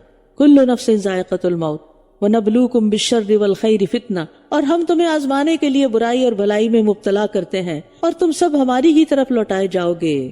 آپ دیکھیں کہ ہمارے معاشرے میں موت کو ایک گالی سمجھا جاتا ہے، اور یہ سمجھا جاتا ہے کہ اگر یہ کہا جائے کہ فلاں فوت ہو گیا یا مر گیا ہے تو یہ شاید اس کی شان کے خلاف ہے. اب بھی آپ دیکھیں ہم مسلمانوں کے اندر کیا ٹرینڈز ہیں، جب کسی رسول کی بات ہوتی ہے، خود نبی صلی اللہ علیہ وسلم کی یا کسی بزرگ کی یا کسی ولی اللہ کی، تو موت یا فوت کا لفظ استعمال نہیں کرتے اس کے لیے، یا کریں گے انتقال. انتقال کا کیا مطلب ہے؟ جگہ بدل لیے، اب یہاں تھے پہلے تو پھر وہ چلے گئے. موت کا لفظ استعمال نہیں کرتے. یا کہتے ہیں پردے میں ہو گئے، پردہ فرما گئے. کبھی سنا آپ نے؟ پردہ فرما گئے. یا پھر اسی طرح کے کچھ اور الفاظ اختیار کیے ہوئے. لیکن یہ کہنا ان کو لگتا ہے جیسے ہم نے کوئی توہین کر دی کہ وہ فوت ہو گئے، حالانکہ حیات، زندگی، الحی القیوم صرف اور صرف اللہ تعالیٰ ہے. اگر آپ کسی کے بارے میں بھی یہ سمجھتے ہیں نا کہ اس پر فنا نہیں اور اس پر موت نہیں، تو پھر آپ شرک کی ایک قسم کر رہے ہیں، کیونکہ وہ صرف اور صرف اللہ کے لیے ہے کہ اس کو لا تأخذہ سنۃ ولا نوم، موت تو دور کی بات، اس کو تو اونگ بھی نہیں آتی. الحی القیوم ہے وہ. اور یہ زندگی اللہ نے کیوں دی ہے ہمیں، جو ایک وقتی محدود زندگی ہے، ہمیں آزمانے کے لیے. اس میں شر اور خیر سے آزمایا جا رہا ہے. تو اس سے کیا پتہ چلتا ہے؟ شر تو آزمائش ہے ہی، جو خیر اور نعمت ہمیں ملی ہے وہ بھی آزمائش ہے، لیکن ہم اس کو بھول جاتے ہیں. اس لیے کوئی تکلیف آتی ہے تو پریشان ہو جاتے ہیں، کوئی نعمت ملتی ہے تو بھول جاتے ہیں، شکر ادا نہیں کرتے، اور یہ نہیں سوچتے کہ اس میں بھی تو ہمارا امتحان ہے، یہ بھی آزمائش کے لیے. تو اللہ سبحانہ تعالیٰ کی طرف سے انسان پر کبھی سختی آتی ہے، کبھی نرمی آتی ہے، کبھی بیماری آتی ہے، کبھی صحت ہوتی ہے، کبھی دولت آتی ہے، کبھی فقر آ جاتا ہے. یہ ساری چیزیں کیوں ہیں؟ تاکہ انسانوں کو آزمایا جائے. کیا آزمائش؟ کہ تکلیف پر صبر کرتا ہے یا نہیں، اور نعمت پر شکر کرتا ہے یا نہیں. بس یہ ہے ہمارا ٹیسٹ، اور اکثر لوگ اسی میں فیل ہو جاتے ہیں. تکلیف آنے پر شکوے شکایات، اطاعت میں کوتاہی، اور نعمت آنے پر اترانا اور اطاعت میں کوتاہی. ہر دو چیز میں ہم جس چیز کو نہیں کرنا چاہیے وہی کرتے ہیں، اور وہ ہے اللہ کی اطاعت، عبادت اور اللہ کی فرمانبرداری کے کام. لیکن مومن کا معاملہ اس سے الگ ہوتا ہے. نبی صلی اللہ علیہ وسلم نے فرمایا مومن کا معاملہ عجیب ہے، کیونکہ اس کا سارا معاملہ ہی خیر ہے، اور یہ چیز مومن کے سوا کسی کو حاصل نہیں ہوتی. اگر اسے خوشی حاصل ہوتی ہے تو وہ شکر کرتا ہے، سو وہ اس کے لیے بہتر ہے، وہ بھی اس کو اجر کا ذریعہ بن گئی. اور اگر اسے کوئی تکلیف پہنچتی ہے تو صبر کرتا ہے، اور وہ بھی اس کے لیے بہتر ہے. اور انسانوں کو آزمانے کی بات قرآن مجید میں اور جگہوں پر بھی کی گئی ہے، سورۃ الاعراف میں، سورۃ الانعام میں، سورۃ الملک میں، سورۃ الکہف میں. اور جن لوگوں نے کفر کیا، جب وہ آپ کو دیکھتے ہیں تو آپ کا مذاق اڑاتے ہیں. کیا یہی وہ شخص ہے جو تمہارے معبودوں کا ذکر کرتا ہے، حالانکہ وہ خود رحمان کے ذکر کا انکار کرنے والے ہیں. یعنی پیچھے خیر اور شر کے ساتھ آزمائش کی بات تھی. تو خیر بہت ساری چیزوں میں ہے، لیکن بنی نوع انسان کے لیے سب سے بڑی خیر رسول اللہ صلی اللہ علیہ وسلم کی ذات ہے. وما ارسلناک الا رحمۃ للعالمین. لیکن آپ کی آمد لوگوں کے لیے ایک آزمائش بھی تھی کہ کون نعمت کی قدر کرتے ہوئے آپ پر ایمان لاتا ہے اور کون ناقدری کرتا ہے، ناشکری کرتا ہے، کفر کرتا ہے. خلق الانسان من عجل سأریکم آیاتی فلا تستعجلون. انسان جلد بازی کے خمیر سے پیدا کیا گیا ہے، ان قریب میں تمہیں اپنی نشانیاں دکھاؤں گا، بس تم مجھ سے جلدی کا مطالبہ نہ کرو. جلد بازی کیا ہوتی ہے؟ عجلت کیا ہوتی ہے؟ کسی چیز کے مقررہ وقت سے پہلے اس کا ارادہ کرنا کہ وہ ہو جائے. تو یہ جلد بازی جو ہے انسان کی فطرت میں داخل ہے، وہ پیدا ہی جلد باز کیا گیا ہے. وَكَانَ الْإِنسَانُ عَجُولًا. اور یہ کیوں کہا گیا کہ خلق الانسان من اجل، اجل سے پیدا کیا گیا، یعنی جلد بازی سے پیدا کیا گیا. یہ مبالغے کے لیے ہے. جیسے کسی کو عدل کہہ دیں تو مراد یہ کہ یہ بہت زیادہ عادل انسان ہے. اسی طرح اجل کہہ دیں تو اس کا مطلب کیا ہے کہ بہت زیادہ جلد باز ہے. اس آیت کو پڑھ کر ہم سب کو اپنے رویوں پر غور کرنا چاہیے اور اپنی عادتوں کو دیکھنا چاہیے. بعض لوگ ہر چیز میں جلد بازی کرتے ہیں، کچھ لوگ تو اس پہ کنٹرول کرنے کی کوشش کرتے ہیں، کیونکہ ہماری آزمائش ہے نا اس میں، تو اس لیے اس پر ورک کرنا ہے. یعنی یہ ایک فطری کمزوری ہمارے اندر رکھ دی گئی ہے. آپ دیکھیں چھوٹی سی تکلیف پر ہم جلد مایوس ہو جاتے ہیں، چھوٹی سی خوشی پر جلد ہم آپے سے باہر ہو جاتے ہیں. کوئی ہمارا کام نہ ہو تو ہم اس میں جلد پریشان ہو جاتے ہیں، اور کام کوئی ڈیلے ہو یا کسی بھی چیز میں اگر تاخیر ہو، اگر کوئی کام 1 مہینے بعد ہونے والا تو ہم اس کے لیے آج سوچنا شروع کر دیتے. اینگزائٹی کس لیے ہوتی؟ اس کے پیچھے کیا ریزن ہوتی ہے؟ اس کے پیچھے بھی جلد بازی ہوتی ہے، کیونکہ ہم کیا چاہتے ہیں؟ بس اب فوراً ہو جائے، جلدی ہو جائے. دیر کیوں ہو رہی ہے؟ رکاوٹ کیوں؟ اور یہ نہیں کہ بڑوں میں ہوتی ہے. اگر آپ بچوں کو بتائیں آج ہم پارک چلیں گے، کہے تو بیٹھے ایک دفعہ، پھر کیا ہوگا؟ ہر تھوڑی دیر کے بعد پوچھیں گے کب جائیں گے، کب جائیں گے، کب جائیں گے. اچھا مجھے اپنا یاد ہے کہ چھوٹے ہوتے تھے تو ہمارے والدہ اپنی والدہ کے گھر ہمیں لے کے جاتے تھے، تو اس وقت سواریاں اتنی تیز نہیں ہوتی تھی، تو ہمیں اتنا شوق تو سارا دن انتظار کرتے بس چلیں گے چلیں گے، ہر تھوڑی دیر کب جا رہے ہیں کب جا رہے ہیں. اچھا جب چڑھ بیٹھتے تو پھر اس کے بعد کب پہنچیں گے کب پہنچیں گے کب پہنچیں گے. اچھا جب پہنچ جاتے کب واپس جائیں گے کب واپس جائیں گے، کب ہوگا، کیسے ہوگا. تو یہ ہم سب کی کمزوری ہے. اس پر قابو صبر کے ساتھ ہی پایا جا سکتا ہے. کہ اس کا علاج کیا ہے؟ صبر، انتظار. صبر میں انتظار بھی ہے نا، اور کہتے ہیں الانتظار اشد من الموت، انتظار تو موت سے بھی زیادہ سخت ہے. اور کفار مکہ کیا آتے ہیں اس جلد بازی میں کہ نبی صلی اللہ علیہ وسلم فرما نہیں مانو گے تو عذاب آئے گا، تو کہتے تھے کب آئے گا؟ کوئی عذاب بھی مانگنے کی چیز ہے؟ تو اللہ تعالیٰ فرماتے ہیں ان قریب میں تمہیں اپنی نشانیاں دکھاؤں گا، بس تم مجھ سے جلدی کا مطالبہ نہ کرو کہ بس جلدی اب نشانیاں آ جائیں. اسی طرح سورۃ الاسراء میں 15ویں پارے میں پڑھا تھا وَيَدُ الْإِنسَانُ بِالشَّرِّ دُعَاءَهُ بِالْخَيْرِ وَكَانَ الْإِنسَانُ عَجُولًا. اور انسان برائی کی اسی طرح دعا کرتا ہے جیسے وہ بھلائی کی دعا کرتا ہے، اور انسان بہت جلد باز ہے، یعنی بد دعا میں بھی بڑی جلدی کرتا ہے. وَيَقُولُونَ مَتَىٰ هَٰذَا الْوَعْدُ إِن كُنتُمْ صَادِقِينَ. اور اسی جلد بازی کی وجہ سے اور یہ کہتے ہیں اگر تم سچے ہو تو بتاؤ یہ وعدہ کب پورا ہوگا. یعنی تنزیہ طور پر عذاب کے بارے میں بار بار پوچھتے تھے. انسان کسی خوشی کی چیز کی خوشخبری کے بارے میں بار بار پوچھے کہ کب ملے گی، شر کے بارے میں بار بار سوال کریں کہ کب ہمارے اوپر مصیبت آئے گی. یہ کوئی عقل مندی کی بات ہے؟ لیکن یہ دراصل یقین نہیں رکھتے تھے نا، اس کی کوئی حقیقت بھی ہے کہ وہ عذاب آ بھی سکتا ہے، لہذا تنزیہ طور پر مذاق اڑانے کے لیے، بلٹل کرنے کے لیے یہ سوال بار بار کرتے۔ کاش یہ لوگ جنہوں نے کفر کیا اس وقت کو جان لیں کہ جب وہ اپنے چہروں اور اپنی پشتوں سے آگ کو ہٹا نہ سکیں گے اور نہ ہی وہ مدد دیے جائیں گے، بلکہ وہ ان پر اچانک آ جائے گی تو وہ انہیں حیران کر دے گی، تو وہ اس کو رد کرنے کی استطاعت نہ رکھتے ہوں گے اور نہ ہی وہ مہلت دیے جائیں گے۔ مطلب یہ ہے کہ قیامت اچانک آئے گی، اور یقیناً آپ سے پہلے بھی کئی رسولوں کا مذاق اڑایا گیا، تو ان میں سے جن لوگوں نے مذاق اڑایا انہیں اسی چیز نے گھیر لیا جس کا وہ مذاق اڑایا کرتے تھے۔ کہہ دیجئے وہ کون ہے جو رات اور دن میں رحمان سے تمہاری نگہبانی کر رہا ہے، بلکہ وہ اپنے رب کے ذکر سے اعراض کرنے والے ہیں، یا ہمارے سوا ان کے کچھ اور معبود ہیں جو انہیں بچا لیں گے؟ یعنی اللہ ہی بچا رہا ہے تمہیں، اللہ ہی روک رہا ہے اس عذاب کو، وہ تو خود اپنی مدد کی بھی استطاعت نہیں رکھتے، اور نہ وہ ہماری طرف سے ساتھ دیے جائیں گے، بلکہ ہم نے ان کو اور ان کے آباء و اجداد کو سامان زندگی دیا، یہاں تک کہ ان پر زندگی کی مدت طویل ہو گئی۔ کیا پھر یہ دیکھتے نہیں کہ ہم زمین کو اس کے کناروں سے گھٹاتے چلے آ رہے ہیں؟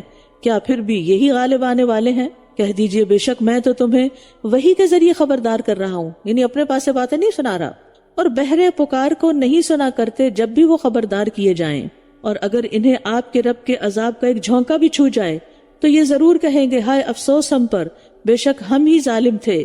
اور ہم قیامت کے دن انصاف والے ترازو رکھ دیں گے تو کسی جان پر کچھ بھی ظلم نہ کیا جائے گا، اور اگر وہ عمل رائی کے دانے برابر بھی ہوگا تو ہم اسے لے آئیں گے، اور ہم حساب لینے کے لیے کافی ہیں۔ یعنی قیامت کے دن سب لوگ اپنی آنکھوں سے انصاف دیکھیں گے، اور اسے بھی پتہ چلتا ہے کہ قیامت کے دن اعمال کو ایک صورت بھی دی جائے گی، یعنی میزان میں رکھنے کے لیے۔ اور ہم نے موسیٰ اور ہارون کو متقی لوگوں کے لیے خوب فرق کرنے والی چیز اور روشنی اور نصیحت عطا کی۔ وہ لوگ جو اپنے رب سے غائبانہ طور پر ڈرتے ہیں اور وہ قیامت کی گھڑی سے بھی ڈرنے والے ہیں، یعنی رب کو دیکھے بغیر اس کا شدید خوف رکھتے ہیں۔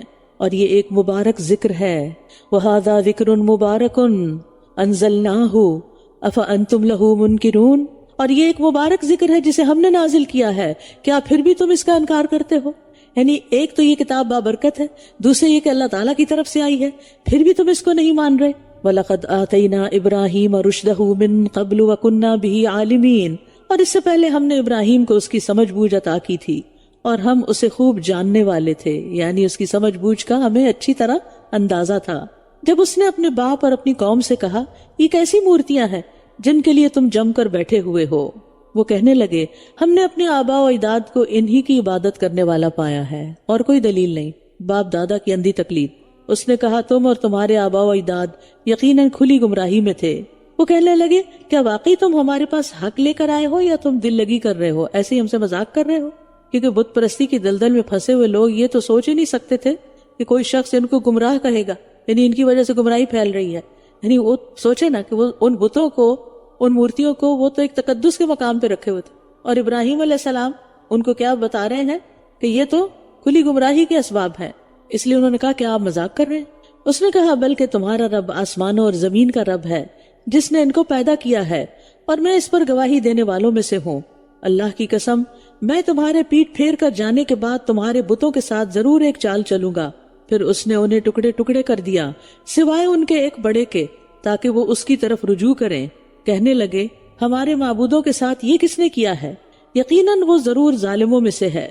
چونکہ عقل سے عاری تھے اس لیے یہ نہیں سوچا کہ وہ یہ کیسے معبود ہیں جو اپنا دفاع بھی نہیں کر سکتے، یعنی ہمارے معبودوں کو کس نے توڑ دیا، ذلیل کیا۔ اگر وہ معبود ہوتے اصلاً تو وہ اپنا دفاع نہ کرتے، ٹوٹنے دیتے، مار کھاتے۔ یعنی ایک انسان جس کے اندر بھی تھوڑی سی بھی عقل ہو وہ کسی کی مار نہیں کھاتا، وہ ضرور اپنا دفاع کرتا ہے۔ تو یہ کیسے خدا ہیں تمہارے کہ جنہوں نے مار کھا لی اور ٹوٹ گرے نیچے اور کچھ کیا بھی نہیں؟ وہ کہنے لگے ہم نے ایک نوجوان کو ان کا تذکرہ کرتے سنا تھا جسے ابراہیم کہا جاتا ہے۔ یعنی بتوں کو توڑنے والے کو ڈھونڈنا مشکل نہیں تھا، کیونکہ وہ ابراہیم علیہ السلام تو پہلے ہی کہہ چکے تھے، صاف اعلان کر دیا تھا کہ میں ضرور تمہارے بتوں کی خفیہ تدبیر کروں گا۔ تو انہوں نے کہا ہم نے ایک جوان کو سنا ہے ان بتوں کا ذکر کر رہا تھا، اسے ابراہیم کہا جاتا ہے۔ یعنی انداز ان کا کیا تھا، ایک تحقیر والا انداز ہے، جیسے وی ڈونٹ نو، وہ ایک تھا، وہ ایسا تھا ویسا تھا، نہیں، تھرڈ پرسن کے طور پر اس کو غیر اہم قرار دے رہے ہیں۔ قالوا فأتوا به على اعین الناس لعلهم يشهدون، وہ کہنے لگے پھر اسے لوگوں کی نگاہوں کے سامنے لے آؤ تاکہ وہ سب گواہ ہو جائیں۔ کہنے لگے اے ابراہیم کیا تو نے ہمارے معبودوں کے ساتھ یہ سلوک کیا ہے؟ اس نے کہا بلکہ یہ تو ان کے اس بڑے نے کیا ہے، بس ان سے پوچھ لو اگر یہ بولتے ہیں. یعنی ایک بت کو انہوں نے چھوڑ دیا تھا, اس سے پوچھ لو. تو وہ اپنے دلوں کی طرف پلٹے, پھر کہنے لگے بے شک تم خود ہی ظالم ہو. انہیں اپنی غلطی نظر آ گئی. ابراہیم علیہ السلام نے ان کو سوچنے پر مجبور کر دیا. اور اصل داعی دین وہی ہوتا ہے جو لوگوں کو سوچواتا ہے, ان کا ضمیر جگاتا ہے, ان کی سوچنے سمجھنے کی صلاحیت کو ابھارتا ہے کہ خود عقل سے کام لو. تو انہیں سمجھ آ گئی کہ جنہیں ہم اپنا حاجت روا اور مشکل کشا قرار دیتے ہیں, ان کی بے بسی اور بے چارگی کا حال یہ کہ اپنے اوپر آنے والی مصیبت کو بھی نہیں ٹال سکے, تو وہ ہمارا کیا بنائیں گے. پھر وہ اپنے سروں کے بل اوندھے کر دیے گئے اور کہا تو جانتا ہے کہ یہ بولتے نہیں. وہی پرانی ضد پھر لوٹ آئی. حق تسلیم کرنے کی بجائے ضد اور جہالت میں پڑے رہے. اس نے کہا کیا پھر تم اللہ کے سوا ان کی عبادت کرتے ہو جو نہ تمہیں کچھ فائدہ دے سکتے ہیں اور نہ نقصان. اف لکم, تف ہے تم پر اور ان پر جن کی تم اللہ کے سوا عبادت کرتے ہو, کیا بھلا تم عقل سے کام نہیں لیتے. انہوں نے کہا جلا ڈالو اسے اور اپنے معبودوں کی مدد کرو اگر تم کچھ کرنے والے ہو. سبحان اللہ, معبود مدد کرتے ہیں یا عابد مدد کرتے ہیں. عقل الٹ گئی تھی نا, پیچھے آ رہا ہے نا یہ نکسوا علی رؤوسہم, تو نکسا کا مطلب ہوتا ہے سر کے بال الٹا کرنا, سر نیچے اور پاؤں اوپر. اور یہ کسی انسان کی بدترین حالت ہوتی ہے کہ جب سر نیچے اور پاؤں اوپر ہو. تو ان کی عقلیں ماری گئی تھی. قالوا حرقوہ وانصروا آلہتکم ان کنتم فاعلین. آپ دیکھیے کہ جب انسان دلیل سے لاجواب ہو جاتا ہے تو یا تو نیکی اسے اپنی طرف کھینچ لیتی ہے یا بدی پر غالب آ جاتی ہے. اگر بدی غالب آ جائے تو اس کے پاس کوئی دلیل نہیں رہتی اور مکمل لاجواب ہو جاتا ہے. پھر اگلا سٹیپ کیا ہوتا ہے, وہ اپنے مخالف کو مد مقابل کو دھمکیاں دینے لگتا ہے. اگر وہ اس سے بھی نہیں مانتا تو پھر اگلا کیا ہوتا ہے, پھر مار دینے کی سازش کرنے لگتا ہے. قلنا یا نار کونی بردم و سلاما علی ابراہیم, ہم نے کہا اے آگ تو ابراہیم پر ٹھنڈی اور سلامتی والی ہو جا. قوم ابراہیم علیہ السلام کو جلانے کی تیاریاں کر رہی تھی اور دوسری طرف اللہ تعالیٰ کی تدبیر کیا تھی کہ اس نے آگ کو حکم دیا کہ سلامتی والی بن جاؤ. اگر ٹھنڈی ہو گئی تو کام تب بھی ہو سکتا ہے کیونکہ زیادہ ٹھنڈک بھی تو جلاتی ہے نا, کولڈ برن بھی ہوتے ہیں نا. تو سلامتی والی یعنی ٹھنڈی ہو لیکن ابراہیم سلامت رہے. اب آپ دیکھیے یہ بہت بڑا معجزہ تھا نا جو ان کے سامنے آیا, لیکن پھر بھی وہ ایمان نہیں لائے, پھر بھی نہیں مانا. انہوں نے باقاعدہ ایک 4 دیواری بنائی, ایک بہت بڑا الاؤ تیار کیا, اپنے ہاتھوں سے لکڑیاں ڈالی. کہا جاتا ہے ابراہیم علیہ السلام کا والد بھی ان میں شریک تھا کہ جو آگ جلانے کے لیے لکڑیاں اکٹھی کر رہے تھے. یعنی بہت بڑا انتظام انہوں نے کیا, خود ساری تدبیریں کی, محنت کی, معلوم نہیں کتنے دن لگے ان کو یہ کرتے ہوئے. اور جب ناکام ہوئے اس میں تو بھی ان کی آنکھیں نہیں کھلی, انہیں سمجھ نہیں آئی کہ آگ کیسے نہیں جلاتی. یاد رکھیے کوئی بھی چیز جو کام کر رہی ہے وہ دراصل اللہ کے اذن سے کر رہی ہے. مثلا ہماری آنکھ دیکھتی ہے تو یہ اللہ کے اذن سے دیکھ رہی ہے, اللہ ہی اس کو دکھوا رہا ہے. ہماری زبان بولتی ہے تو یہ بھی گوشت کا ایک ٹکڑا ہی ہے نا, لیکن ہلتی ہے تو کیسے کیسے لفظ نکل رہی, یہ کدھر سے. کبھی بولتے ہوئے سوچے یہ کہاں سے آ رہے ہیں لفظ, یہ آواز بھی آ رہی ہے اور پھر اس کے اندر ایک سینس بھی ہے, اور پھر یہ کیا ہو رہا ہے. انسان کی عقل دنگ رہ جاتی ہے کہ صرف اپنے وجود پہ غور و فکر شروع کر دے. اور یہ چیز انسان کو اللہ کا قرب عطا کرتی ہے, اللہ کی معرفت دیتی ہے. جتنا ہم اپنے اوپر غور کرتے ہیں, ہم غفلت میں جی رہے ہیں نا, جیسے آج کے پارے کی پہلی آیت وَهُمْ فِي غَفْلَةٍ مُعْرِضُونَ, ہم غفلت میں جی رہے ہیں, ہم بس اپنے آپ سے بھی غافل ہیں, اپنے آپ کو بھی بھولے ہوئے ہیں. تو آگ اگر جلاتی ہے نا تو یہ اللہ کے حکم سے, اور اگر وہ ٹھنڈی ہو جاتی ہے تو اللہ ہی کا حکم ہے. تو اصل چیز کیا ہے, اللہ کا حکم. ہمیں اسباب اختیار تو کرنے ہیں لیکن اسباب پر بھروسہ نہیں کرنا, بھروسہ ہمیں اللہ کی ذات پر کرنا ہے, کیونکہ ہر چیز اسی کا حکم مان رہی ہے, کیونکہ مالک وہی ہے نا آسمانوں کا بھی اور زمین کا بھی. اور انہوں نے اس کے ساتھ ایک چال چلنے کا ارادہ کیا تو ہم نے انہی کو انتہائی خسارے میں ڈال دیا. یعنی قوم نے ابراہیم علیہ السلام سے چھپ کر سازش کی ان کو جلانے کی. ان کو یہ ڈر تھا کہ کہیں ابراہیم یہاں سے نکل نہ جائے, لیکن ہوا یہ کہ وہ خود ہی سب سے زیادہ خسارہ پانے والے ہو گئے. وَنَجَّيْنَاهُ وَلُوطًا إِلَى الْأَرْضِ الَّتِي بَارَكْنَا فِيهَا لِلْعَالَمِينَ, اور ہم نے اسے اور لوط کو اس سرزمین کی طرف نجات دی جس میں ہم نے تمام جہان والوں کے لیے برکت رکھی تھی. کون سی جگہ ہے جسے برکت عطا کی تھی اللہ نے؟ فلسطین کی زمین. ابراہیم علیہ السلام جو تھے, ان کے جو والدین وغیرہ تھے عراق کے علاقے میں رہنے والے تھے. ہمیں ترکی جانے کا اتفاق ہوا تھا, وہاں ہمیں پتا چلا کہ عرفہ میں وہ جگہ ابھی تک ہے جہاں ابراہیم علیہ السلام کے لیے الاؤ تیار کیا گیا تھا اور سب. تو میرا خیال ہے بائے بس تقریباً 10-12 گھنٹے یا زیادہ کا سفر تھا. تو ہم عرفہ گئے اور وہ پورا علاقہ دیکھا جہاں پر یہ سارے واقعات ہوئے. اللہ ہی حقیقت جانتا ہے لیکن کافی سینس بن رہی تھی. تو پھر ابراہیم علیہ السلام نے وہ جگہ چھوڑ دی اور وہ ہجرت کر کے فلسطین کی طرف آ گئے. وَوَهَبْنَا لَهُ إِسْحَاقَ وَيَعْقُوبَ نَافِلَةً وَكُلًّا جَعَلْنَا صَالِحِينَ, اور ہم نے اسے اسحاق عطا کیا اور مزید یعقوب بھی, اور ہر ایک کو ہم نے نیک بنایا. دیکھیے اولاد تو ایک نعمت ہے، لیکن اگر اولاد بگڑ جائے نا تو سب سے زیادہ تکلیف بھی انسان کو اسی کی ہوتی ہے، سب سے بڑا غم بھی اسی چیز کا ہوتا ہے۔ تو ابراہیم علیہ السلام کو اگرچہ دیر سے ملی تھی خوشخبری کہ ان کی اولاد ہوگی، لیکن نیک اولاد کی خوشخبری ملی کہ نیک ہوں گے۔ انسان کا دل ٹھنڈا ہو جاتا ہے کہ جب وہ اپنی اولاد کے اندر کوئی نیکی دیکھتا ہے، کسی خیر کے کام کی توفیق دیکھتا ہے۔ اللہ ہم سب کے بچوں کو نیک بنائے۔ وَجَعَلْنَاهُمْ أَئِمَّةً يَهْدُونَ بِأَمْرِنَا، اور ہم نے انہیں امام بنا دیا۔ ابراہیم علیہ السلام اور ان کی اولاد کو، حضرت اسحاق اور حضرت اسماعیل اور یعقوب اور پھر حضرت یوسف اور پھر ان کے بچوں میں سے بھی بے شمار نبی آئے، وہ ہمارے حکم سے لوگوں کی رہنمائی کرتے تھے، اور ہم نے ان کی طرف نیکیاں کرنے، نماز قائم کرنے اور زکوٰۃ ادا کرنے کی وحی کی، اور وہ سب ہمارے عبادت گزار بندے تھے۔ تو اس سے کیا پتہ چلتا ہے کہ پہلی شریعتوں میں بھی نماز اور زکوٰۃ تھی، اور لوط کو ہم نے حکم اور علم عطا کیا، اور ہم نے اسے اس بستی سے نجات دی جو گندے کام کیا کرتی تھی، در حقیقت وہ بہت برے فاسق لوگ تھے، اور ہم نے اسے اپنی رحمت میں داخل کر لیا، بے شک وہ نیک لوگوں میں سے تھا۔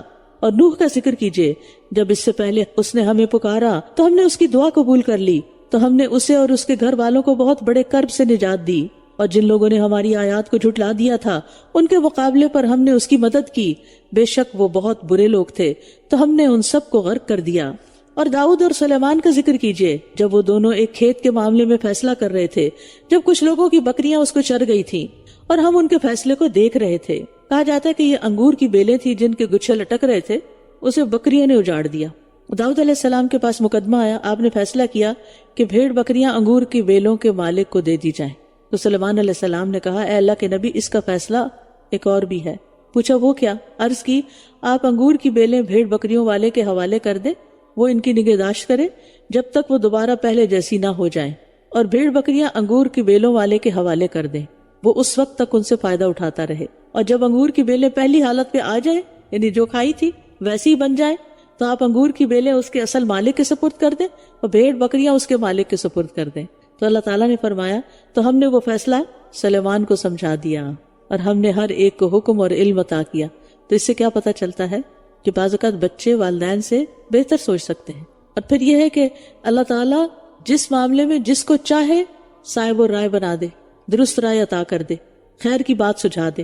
یہ بھی اللہ کی رحمت ہوتی ہے کہ آپ کے اندر ڈیسیژن پاور ہو، آپ کے اندر رائٹ ڈیسیژن لینے کی پاور ہو۔ یہ پاور آپ کی اپنی نہیں ہوتی، یہ اللہ آپ کو دیتا ہے۔ آپ کے اندر نیکی کرنے کا خیال ہو اور پھر آپ وہ کر بھی جائیں، یہ خیال بھی اللہ ڈالتا ہے۔ تو اس لیے انسان کو اس پر شکر ادا کرتے رہنا چاہیے۔ فَفَهَّمْنَاهَا سُلَيْمَانَ، پھر ہم نے یہ فیصلہ سلیمان کو سجھا دیا، اور ہر ایک کو ہم نے حکمت اور علم دے رکھا تھا، اور ہم نے داؤد کے ساتھ پہاڑ اور پرندے مسخر کیے تھے، وہ سب تسبیح کرتے تھے، اور یہ کرنے والے ہم ہی تھے۔ اور ہم نے اسے تمہارے لیے جنگی لباس بنانے کا ہنر سکھایا تھا تاکہ وہ تمہاری جنگ سے تمہیں حفاظت میں رکھے، تو کیا تم شکر گزار ہو؟ اور ہم نے سلیمان کے لیے تیز و تند چلنے والی ہوا تابع کی، جو اس کے حکم سے اس زمین کی طرف چلتی تھی جس میں ہم نے برکت رکھی تھی، اور ہم ہر چیز کو خوب جاننے والے ہیں۔ اب آپ دیکھیں، اللہ تعالیٰ نے پانی کو حکم دیا تو اس نے نوح علیہ السلام اور ان کے ساتھیوں کو چھوڑ کے ساری قوم کو غرق کر دیا۔ آگ کو حکم دیا تو وہ ابراہیم علیہ السلام پر برد و سلامتی بن گئی۔ داؤد علیہ السلام کے لیے تسبیح کے ساتھ پرندوں اور پہاڑوں کو مسخر کر دیا۔ تو اس سے پتہ چلتا ہے کہ اگر سلیمان علیہ السلام کے سپرد ہوا کا کام کیا تھا کہ تمہاری مرضی سے چلے، تو وہ دراصل صلاحیت کس نے دی تھی؟ اللہ سبحانہ وتعالیٰ نے۔ اور ان کے ساتھ پہاڑ اور پرندے بھی مسخر تھے، لیکن پانی یا آگ کو نوح علیہ السلام یا ابراہیم علیہ السلام کے تابع فرمان نہیں کیا، نہ پہاڑوں پرندوں کو داؤد کے حکم کا پابند کیا۔ لیکن سلیمان علیہ السلام کا خاصہ یہ ہوا کہ ہوا ان کے انڈر کر دی گئی، کنٹرول میں کر دی گئی، تجریب امری ہی۔ اچھا آپ سوچے کہ اللہ تعالیٰ نے اپنا کوئی اختیار ان کو دے دیا؟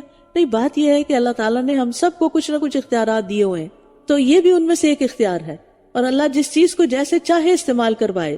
اگر اللہ نے ہمیں کسی نیک کام کی توفیق دی ہے تو اس پر اللہ کا شکر ادا کرنا چاہیے، نہ کہ کسی انسان سے شکریہ کی توقع رکھ بیٹھے ہم، اگر وہ خیر کسی انسان کے حق میں کی ہم نے۔ اور کئی شیاطین بھی جو اس کے لیے غوطے لگاتے تھے اور اس کے علاوہ بھی کام کرتے تھے، اور ہم ہی ان کی نگرانی کرنے والے تھے۔ اور ایوب کا ذکر کیجئے، جب اس نے اپنے رب کو پکارا کہ مجھے تکلیف پہنچی ہے، اور تو سب رحم کرنے والوں سے زیادہ رحم کرنے والا ہے۔ اب شکر کے بعد صبر کی مثال دی جا رہی ہے، یعنی داؤد اور سلیمان علیہ السلام کی آزمائش ان نعمتوں کے ساتھ ہوئی جن پر شکر واجب تھا، جبکہ ایوب کی آزمائش ایسی تکلیف کے ساتھ ہوئی جن پر صبر لازم تھا۔ تو حقیقت یہ ہے کہ شکر اور صبر دونوں لازم و ملزوم ہے۔ صبر وہی کر سکتا ہے جو شاکر ہو، اور شکر وہی کر سکتا ہے جو صابر ہو۔ بے صبرہ شاکر نہیں ہوتا اور ناشکرہ صابر نہیں ہوتا۔ یہ دونوں چیزیں لازم و ملزوم ہیں، ایک کوالٹی ہوگی تو دوسری آئے گی۔ فاستجبنا له فکشفنا ما به من ضر، تو ہم نے اس کی دعا قبول کر لی، پھر جو بھی اسے تکلیف تھی وہ ہم نے دور کر دی، اور ہم نے اسے اس کے اہل و عیال اور ان کی مثل ان کے ساتھ اور بھی عطا کیے اپنے پاس سے بطور رحمت اور عبادت کرنے والوں کے لیے بطور یاد دہانی۔ واسماعیل وادریس وذوالکفل کل من الصابرین، اور اسماعیل اور ادریس اور ذوالکفل کا ذکر کیجئے، یہ سب بھی صبر کرنے والوں میں سے تھے۔ وادخلناہم فی رحمتنا، اور ہم نے انہیں اپنی رحمت میں داخل کر لیا تھا، بے شک وہ نیک لوگوں میں سے تھے۔ اور مچھلی والے یونس کا ذکر کیجئے، جب وہ اپنی قوم سے غضبناک ہو کر چلا گیا تو اس نے خیال کیا کہ ہم اس پر ہرگز قادر نہ ہو سکیں گے، پھر اس نے اندھیروں میں پکارا کہ تیرے سوا کوئی معبود نہیں، تو پاک ہے، بے شک میں ہی ظلم کرنے والوں میں سے ہوں۔ یہاں یونس علیہ السلام کی دعا کی ایک طرح سے فضیلت بتائی جا رہی ہے، اور نبی صلی اللہ علیہ وسلم کی حدیث سے بھی پتہ چلتا ہے کہ جب وہ مچھلی کے پیٹ میں تھے تو انہوں نے یہ دعا کی جس کی وجہ سے ان کی رہائی ہو گئی۔ وہ تو قید سے بھی بدتر جگہ تھی، بالکل اندھیری، مچھلی کے پیٹ کا اندھیرا، سمندر کا اندھیرا جس میں وہ نیچے چلی گئی، اور غموں کا اندھیرا، اندھیرے پر اندھیرا۔ تو نبی صلی اللہ علیہ وسلم نے فرمایا جب بھی کوئی مسلمان اس معاملے میں ان الفاظ کے ساتھ اپنے رب سے دعا کرے، وہ دعا اس کے لیے ضرور قبول ہوگی۔ کس کے ساتھ؟ لا الہ الا انت سبحانک انی کنت من الظالمین۔ تو ہم نے اس کی دعا قبول کر لی اور اسے غم سے نجات دے دی، اور ہم ایمان لانے والوں کو اسی طرح نجات دیا کرتے ہیں۔ اور زکریا کا ذکر کیجئے، جب اس نے اپنے رب کو پکارا، اے میرے رب تو مجھے اکیلا نہ چھوڑ، اور تو ہی سب سے بہتر وارث ہے۔ اور یاد رکھیے کہ اللہ ہی اصل وارث ہے، باقی جتنے بھی وارث بنتے ہیں نا دنیا میں ٹیمپریری ہوتے ہیں، چند دنوں کے بعد سب کچھ ختم۔ دیکھیں والدین جو کچھ چھوڑ کے جاتے ہیں وہ بچوں کے کام آتا ہے، بچے وارث بن جاتے ہیں، ٹھیک ہے، یا کوئی اور وارث ہوتے ہیں وہ لے لیتے ہیں، پھر اپنی ٹرن آنے پر وہ چلے جاتے ہیں، وہ اپنے بچوں کو دے جاتے ہیں، پھر ان کے بعد اسی طرح قیامت تک سلسلہ چلتا رہے گا، اور اصل وارث پھر سب چیزوں کو سمیٹ لے گا۔ فاستجبنا له ووهبنا له یحییٰ، تو ہم نے اس کی دعا قبول کر لی اور ہم نے اسے یحییٰ عطا کیا، اور اس کی بیوی کو اس کے لیے درست کر دیا۔ بلا شبہ وہ سب نیکیوں میں جلدی کیا کرتے تھے، اور ہمیں رغبت اور خوف سے پکارتے تھے، اور وہ ہمارے لیے عاجزی کرنے والے تھے۔ اور وہ عورت یعنی مریم جس نے اپنی شرمگاہ کی حفاظت کی، تو ہم نے اس میں اپنی روح پھونک دی، اور ہم نے اسے اور اس کے بیٹے عیسیٰ کو تمام جہان والوں کے لیے ایک نشانی بنا دیا۔ یعنی یہاں بہت سارے مردوں کے ساتھ ایک عورت کا ذکر آیا ہے۔ اس سے پتہ چلتا ہے کہ اللہ تعالیٰ کے نزدیک مریم علیہ السلام کی کتنی قدردانی ہے اور کتنا مقام ہے، اور پھر ان کی پاک دامنی کی بھی بار بار گواہی دی ہے اللہ نے، اور ان سے سارے الزام دھو دیے۔ ان هذه امتکم امۃ واحدہ وانا ربکم فاعبدون، در حقیقت یہ تمہاری امت ایک ہی امت ہے اور میں تمہارا رب ہوں، لہٰذا تم میری ہی عبادت کرو۔ اور انہوں نے آپس میں اپنے کام کو ٹکڑے ٹکڑے کر ڈالا، وہ سب ہماری ہی طرف لوٹنے والے ہیں۔ پھر جو کوئی نیک عمل کرے گا جبکہ وہ مومن بھی ہو تو اس کی کوشش کی ناقدری نہ ہوگی، اور بے شک ہم اس کی کوشش کو لکھنے والے ہیں۔ اور جس بستی کے لوگوں کو ہم نے ہلاک کر دیا، ناممکن ہے کہ وہ کبھی واپس لوٹیں، یہاں تک کہ جب یاجوج ماجوج کھول دیے جائیں گے اور وہ ہر بلندی سے دوڑتے ہوئے آئیں گے۔ یاجوج ماجوج کی تفصیل سورۃ کہف کے آخر میں گزر چکی ہے۔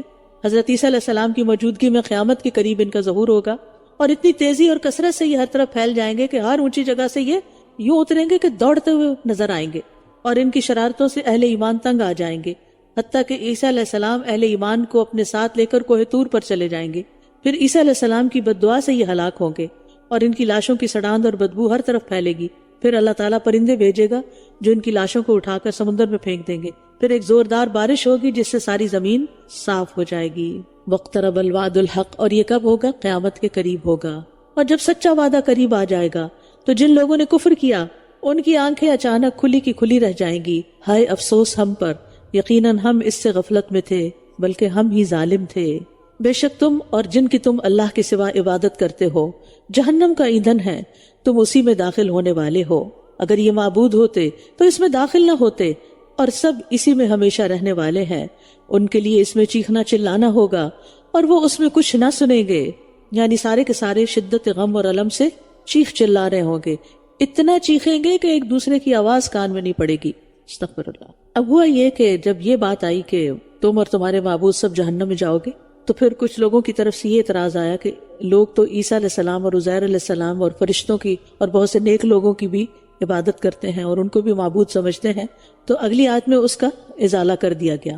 ان الذین سبقت لہم منا الحسنی اولئک عنہا مبعدون، بے شک جن لوگوں کے لیے ہماری طرف سے بھلائی پہلے ہی سے طے ہو چکی وہ لوگ اس سے دور رکھے جائیں گے.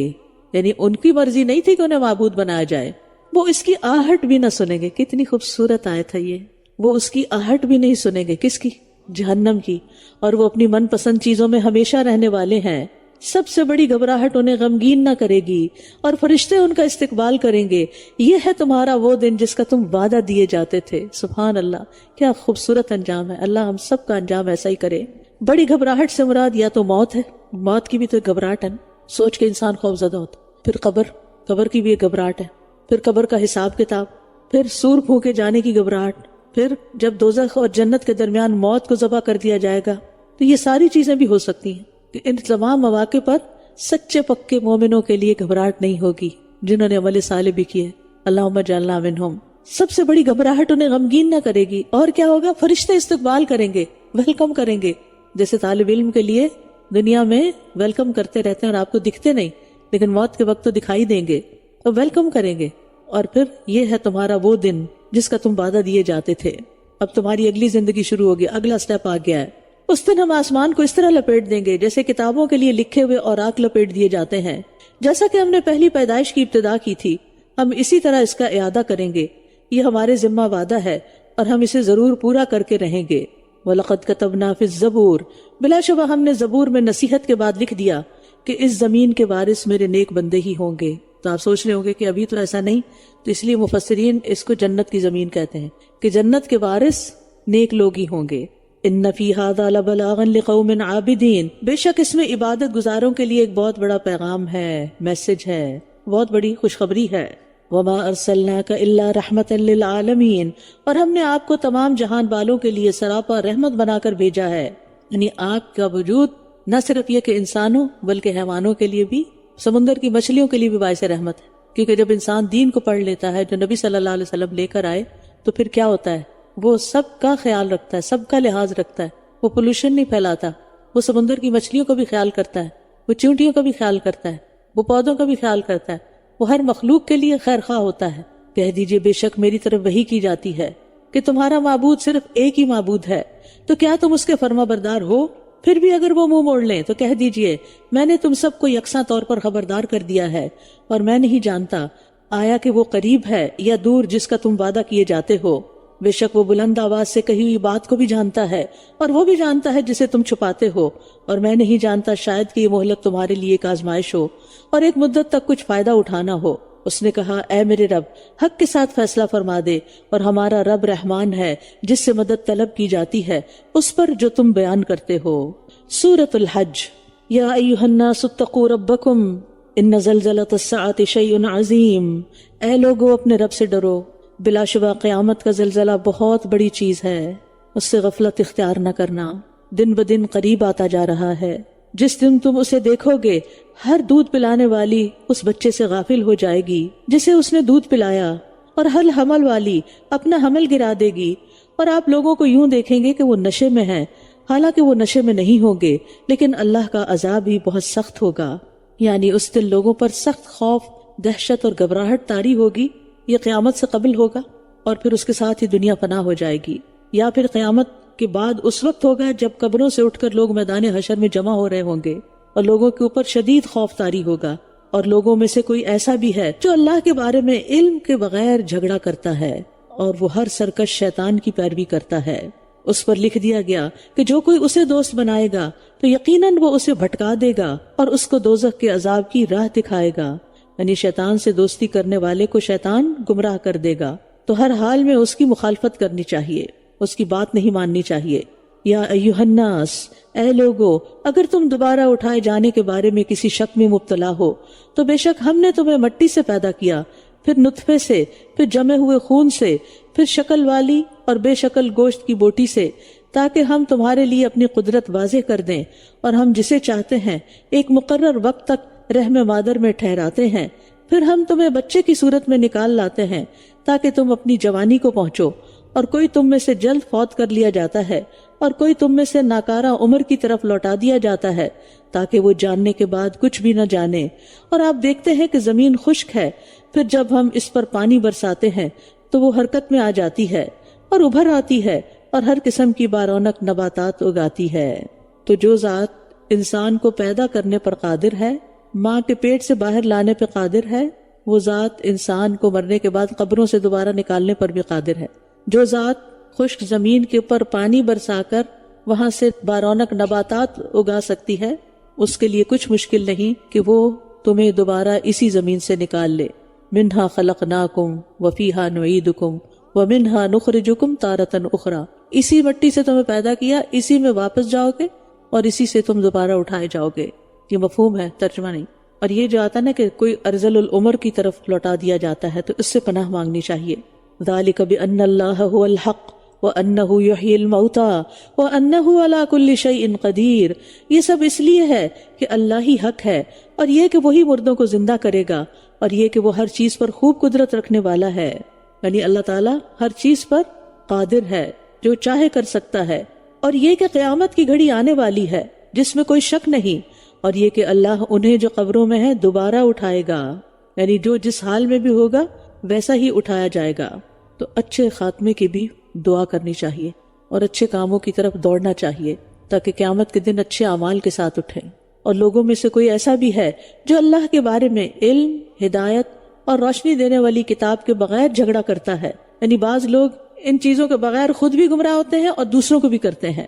تو علم سے مراد غور و فکر کے بغیر سمجھ میں آنے والی دلیل ہے، اور ہدا سے مراد غور و فکر سے حاصل ہونے والی دلیل ہے، اور کتاب منیر سے مراد آسمان سے نازل ہونے والی کتابوں میں جو اللہ تعالیٰ نے دلائل دیے ہیں وہ مراد ہے۔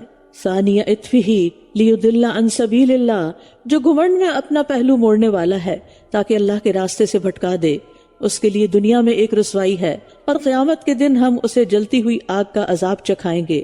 یعنی جو شخص تکبر کی وجہ سے اپنا پہلو موڑتا ہے اور اللہ کے راستے سے گمراہ کرتا ہے تو اس کے لیے دنیا میں بھی رسوائی ہے اور قیامت کے دن بہت بڑی سزا ہے، کیونکہ متکبرین کو اللہ تعالیٰ پسند نہیں کرتا۔ یہ اس وجہ سے ہے جو تیرے دونوں ہاتھوں نے آگے بھیجا تھا، اور یہ اس لیے کہ اللہ بندوں پر ظلم کرنے والا نہیں۔ وَمِنَ النَّاسِ مَن يَعْبُدُ اللَّهَ عَلَى حَرْفٍ، اور لوگوں میں سے کوئی ایسا بھی ہے جو کنارے پر رہ کے اللہ کی عبادت کرتا ہے، یعنی دین کے اندر پورا داخل نہیں ہوتا۔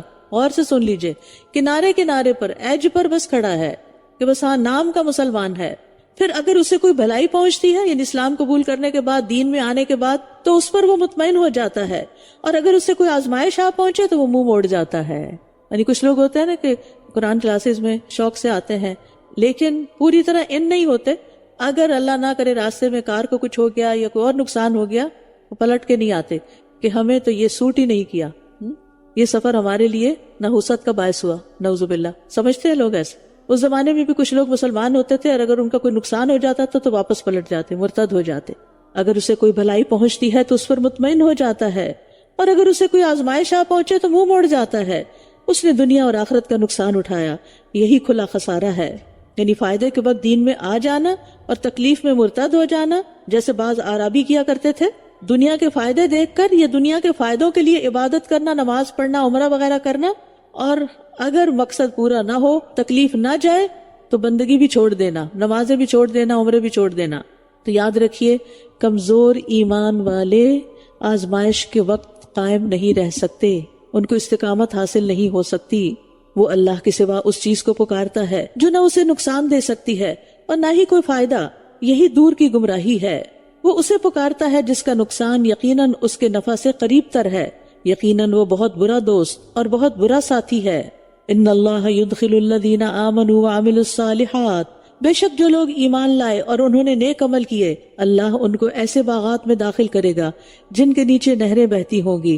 بے شک اللہ جو ارادہ کرتا ہے وہ کر کے رہتا ہے، یعنی اللہ کے اختیارات لامحدود ہیں، ان لمیٹڈ ہیں، اور کوئی اس کے کام میں رکاوٹ نہیں ڈال سکتا، وہ جو چاہتا ہے کرتا ہے۔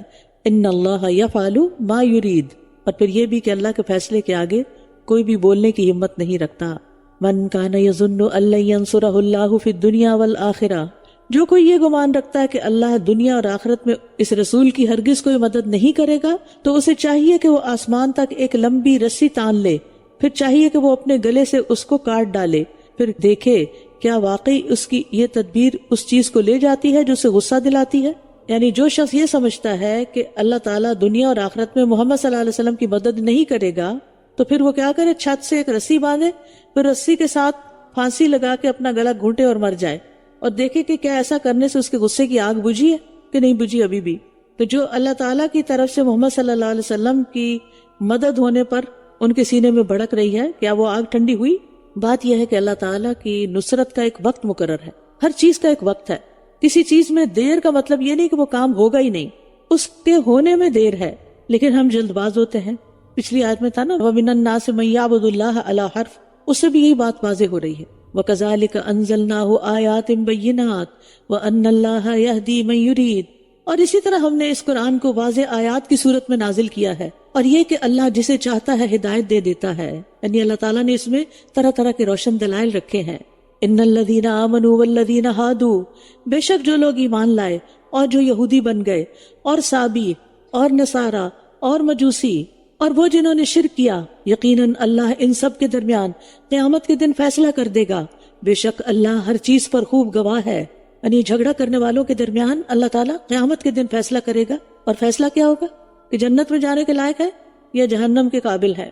کیا آپ نے دیکھا نہیں کہ اللہ ہی کے لیے سجدہ کر رہے ہیں وہ سب جو آسمانوں میں ہے اور جو زمین میں ہے، اور سورج اور چاند اور ستارے اور پہاڑ اور درخت اور چوپائے اور بہت سے لوگ بھی، اور بہت سے وہ ہیں جن پر عذاب ثابت ہو چکا ہے، اور جسے اللہ رسوا کر دے پھر اسے کوئی عزت دینے والا نہیں۔ بے شک اللہ وہی کرتا ہے جو وہ چاہتا ہے۔ تو اس سے پتہ چلتا ہے کہ کائنات کی ہر چیز صرف اللہ کو سجدہ کرنے پر متفق ہے، اور غیر اللہ کو پکارنا اور اس کے لیے سجدہ کرنا عذاب کا باعث ہے۔ یاد رکھیے سجدہ کرنا اللہ کے نزدیک سب سے پسندیدہ عمل ہے۔ نبی صلی اللہ علیہ وسلم نے فرمایا، تم پر اللہ کے لیے سجدوں کی کثرت لازم ہے۔ تم جب بھی کوئی سجدہ کرتے ہو تو اللہ اس سجدے کے سبب سے تمہارا ایک درجہ بڑھا دیتے ہیں، اور اس کے ذریعے تمہاری ایک خطا مٹا دیتے ہیں۔ یہ دو جھگڑنے والے ہیں جنہوں نے اپنے رب کے بارے میں جھگڑا کیا، تو جنہوں نے کفر کیا ان کے لیے آگ کے کپڑے کاٹے جا چکے ہیں، ان کے سروں کے اوپر سے کھولتا ہوا پانی انڈیلا جائے گا۔ تو کفر کی صورتوں میں سے ایک صورت اللہ کے بارے میں جھگڑا کرنا ہے، اور دوسری بات یہاں کہی گئی کہ کفار کے لیے آخرت میں آگ کے کپڑوں کا عذاب یقینی امر ہے۔ وہ کپڑے تیار کیے جا چکے ہیں، استغفر اللہ، اس سے جو کچھ ان کے پیٹوں میں ہے، اور کھالیں پگھلا دی جائے گی، اتنی سخت آگ، کیونکہ ان کے سروں پر مسلسل کھولتا ہوا پانی ڈالا جائے گا، جس کی وجہ سے پیٹ اور اس کے اندر کی چیزیں پگھل کر باہر آ جائیں گی، ان کی کھالیں بھی پگھل جائیں گی، اور یہ عذاب مسلسل ان پر جاری رہے گا، حتیٰ کہ ان کی کھالیں گل سڑ جائیں گی، اور اللہ تعالیٰ پھر اس کھال کو تبدیل کر دے گا۔ ایک روایت میں نے پڑھا تھا کہ 70,000 دفعہ ایک دن میں کھال تبدیل ہوگی۔ وَلَهُمْ مَقَامِعُ مِنْ حَدِيدٍ، اور ان کے لیے لوہے کے ہتھوڑے ہوں گے، لوہے کے ڈنڈے پڑ رہے ہوں گے۔ اب دیکھیے کہ ایک لکڑی کا ڈنڈا بھی پڑے تو کتنا سخت لگتا ہے، کہاں یہ کہ کوئی لوہے سے مارے کسی کو۔ کبھی آپ نے دیکھا ہوگا کہ لوہے کی کوئی چیز آپ کے پاؤں پہ گر جاتی ہے، یا ہاتھ سے، یا آپ کی کونی ٹکرا جاتی ہے، کس شدت کی درد ہوتی ہے۔ تو ایک طرف آگ اور دوسری طرف اوپر سے لوہے کے ساتھ مار پٹائی۔ جب کبھی غم کی وجہ سے وہ اس سے نکلنا چاہیں گے، اسی میں واپس پلٹا دیے جائیں گے، اور کہا جائے گا چکھو جلتی آگ کا عذاب۔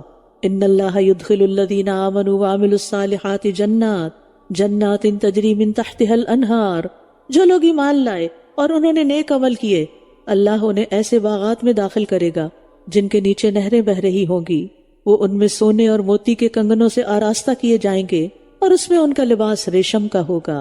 یعنی اگر نہ ماننے والوں کا انجام آگ ہے تو ماننے والوں کے لیے کیسی کیسی خوشخبریاں ہیں، کیسی کیسی نعمتیں ہیں۔ جنت میں سونے کے کنگن اور ریشم کا لباس ان کے لیے کہا گیا، یعنی ایمان والوں کو اللہ تعالیٰ جنت میں داخل کرے گا، اور ان کو جہنم میں، اور وہ جہنم سے نکل نہ سکیں گے، اور جنت والے جنت سے نکلنا ہی نہیں چاہیں گے، وہ چاہیں گے نکل نہ سکیں گے۔ یہاں تجری من تحتها الانہار، جنت میں پانی کی نہریں بہ رہی ہوں گی، اور جہنم میں ان کے سروں کے اوپر سے کھولتا ہوا پانی ڈالا جائے گا، پانی وہاں بھی ہے۔ ان کا لباس حریر کا ہے، ان کے لباس آگ کا، حریر یعنی ریشم کا۔ جنت والوں کا لباس ریشم کا ہوگا، اور جہنم والوں کا لباس آگ کا کاٹا گیا ہے۔ یحلون فیہا من اساور من ذہب، جنت والوں کو سونے کے کنگن پہنائے جائیں گے، اور جہنم والوں کو لوہے کے ہتھوڑے مارے جائیں گے۔ جنت والوں کو وہدوا الی الطیب من القول، طیب بات کی طرف رہنمائی دی جائے گی، سلام کیا جائے گا، اور جہنم والوں کو کیا کہا جائے گا؟ ذوقوا عذاب الحریق، جلنے کا عذاب چکھو۔ ایک دوسرے سے کتنی مختلف ٹریٹمنٹ ہے جو دونوں کے ساتھ کی جائے گی۔ وَہُدُوا إِلَى الطَّيِّبِ مِنَ الْقَوْلِ وَهُدُوا إِلَى صِرَاطِ الْحَمِيدِ، وہ پاکیزہ بات کی طرف ہدایت کیے گئے اور تمام تعریفوں والے رب کے راستے کی طرف رہنمائی کیے گئے۔ دنیا میں طیب قول سے مراد کلمہ توحید ہے، یعنی انہوں نے لا الہ الا اللہ پڑھا، ایمان لے آئے، اور آخرت میں طیب قول سے مراد پاکیزہ گفتگو، سلام اور اللہ کی حمد اور تسبیح جو اہل جنت کریں گے، یعنی ان کو رہنمائی کر دی جائے گی کہ انہوں نے اب جنت میں اللہ کا ذکر کیسے کرنا ہے، اور ان کی دنیا میں حمد کی وجہ سے ان کو صراط الحمید کی رہنمائی ملی۔ بے شک جن لوگوں نے کفر کیا اور وہ اللہ کے راستے سے اور مسجد حرام سے روکتے ہیں، جسے ہم نے سب لوگوں کے لیے مساوی بنایا ہے، خواہ وہ اس مکہ کے باشندے ہوں یا باہر سے آنے والے، اور جو کوئی اس میں کسی ظلم کے ساتھ کجروی کا ارادہ کرے گا تو ہم اسے دردناک عذاب کا مزہ چکھائیں گے۔ یعنی جو مسجد حرام سے روکے ان کے لیے بھی سخت سزا ہے، کیونکہ مسجد حرام میں عبادت کرنا سب لوگوں کا حق ہے۔ اور جب ہم نے ابراہیم کے لیے بیت اللہ کی جگہ مقرر کر دی اس حکم کے ساتھ کہ تم میرے ساتھ کسی کو شریک نہ ٹھہرانا، اور میرے گھر کو طواف کرنے والوں اور قیام کرنے والوں اور رکوع اور سجود کرنے والوں کے لیے پاک رکھنا۔ اس دنیا میں سب سے پہلا گھر وہ کون سا تھا؟ بیت اللہ، کعبہ شریف۔ اللہ تعالیٰ نے کعبہ کو بیتی کہا ہے، میرا گھر، اور اس کو پاک صاف رکھنے کا بھی حکم دیا ہے۔ یہ صرف ابراہیم اور اسماعیل علیہ السلام کی ذمہ داری نہیں تھی، یا آج کل وہاں کے کلینرز کی ذمہ داری نہیں، یہ ہم میں سے ہر ایک کی ذمہ داری ہے کہ اللہ کے گھر جاتے ہوئے چاہے وہ گھر ہو وہاں یا دنیا میں کوئی بھی مسجد ہو، اسے کیسے رکھے؟ پاک صاف رکھیں۔ آج کل آپ دیکھیں کہ چونکہ رمضان کا مہینہ ہے، لوگ مسجدوں میں افطار وغیرہ بھی کرتے ہیں، یا بعض اوقات مسجدوں میں پروگرام ہوتے ہیں اور اس کے بعد کھانا دیا جاتا ہے۔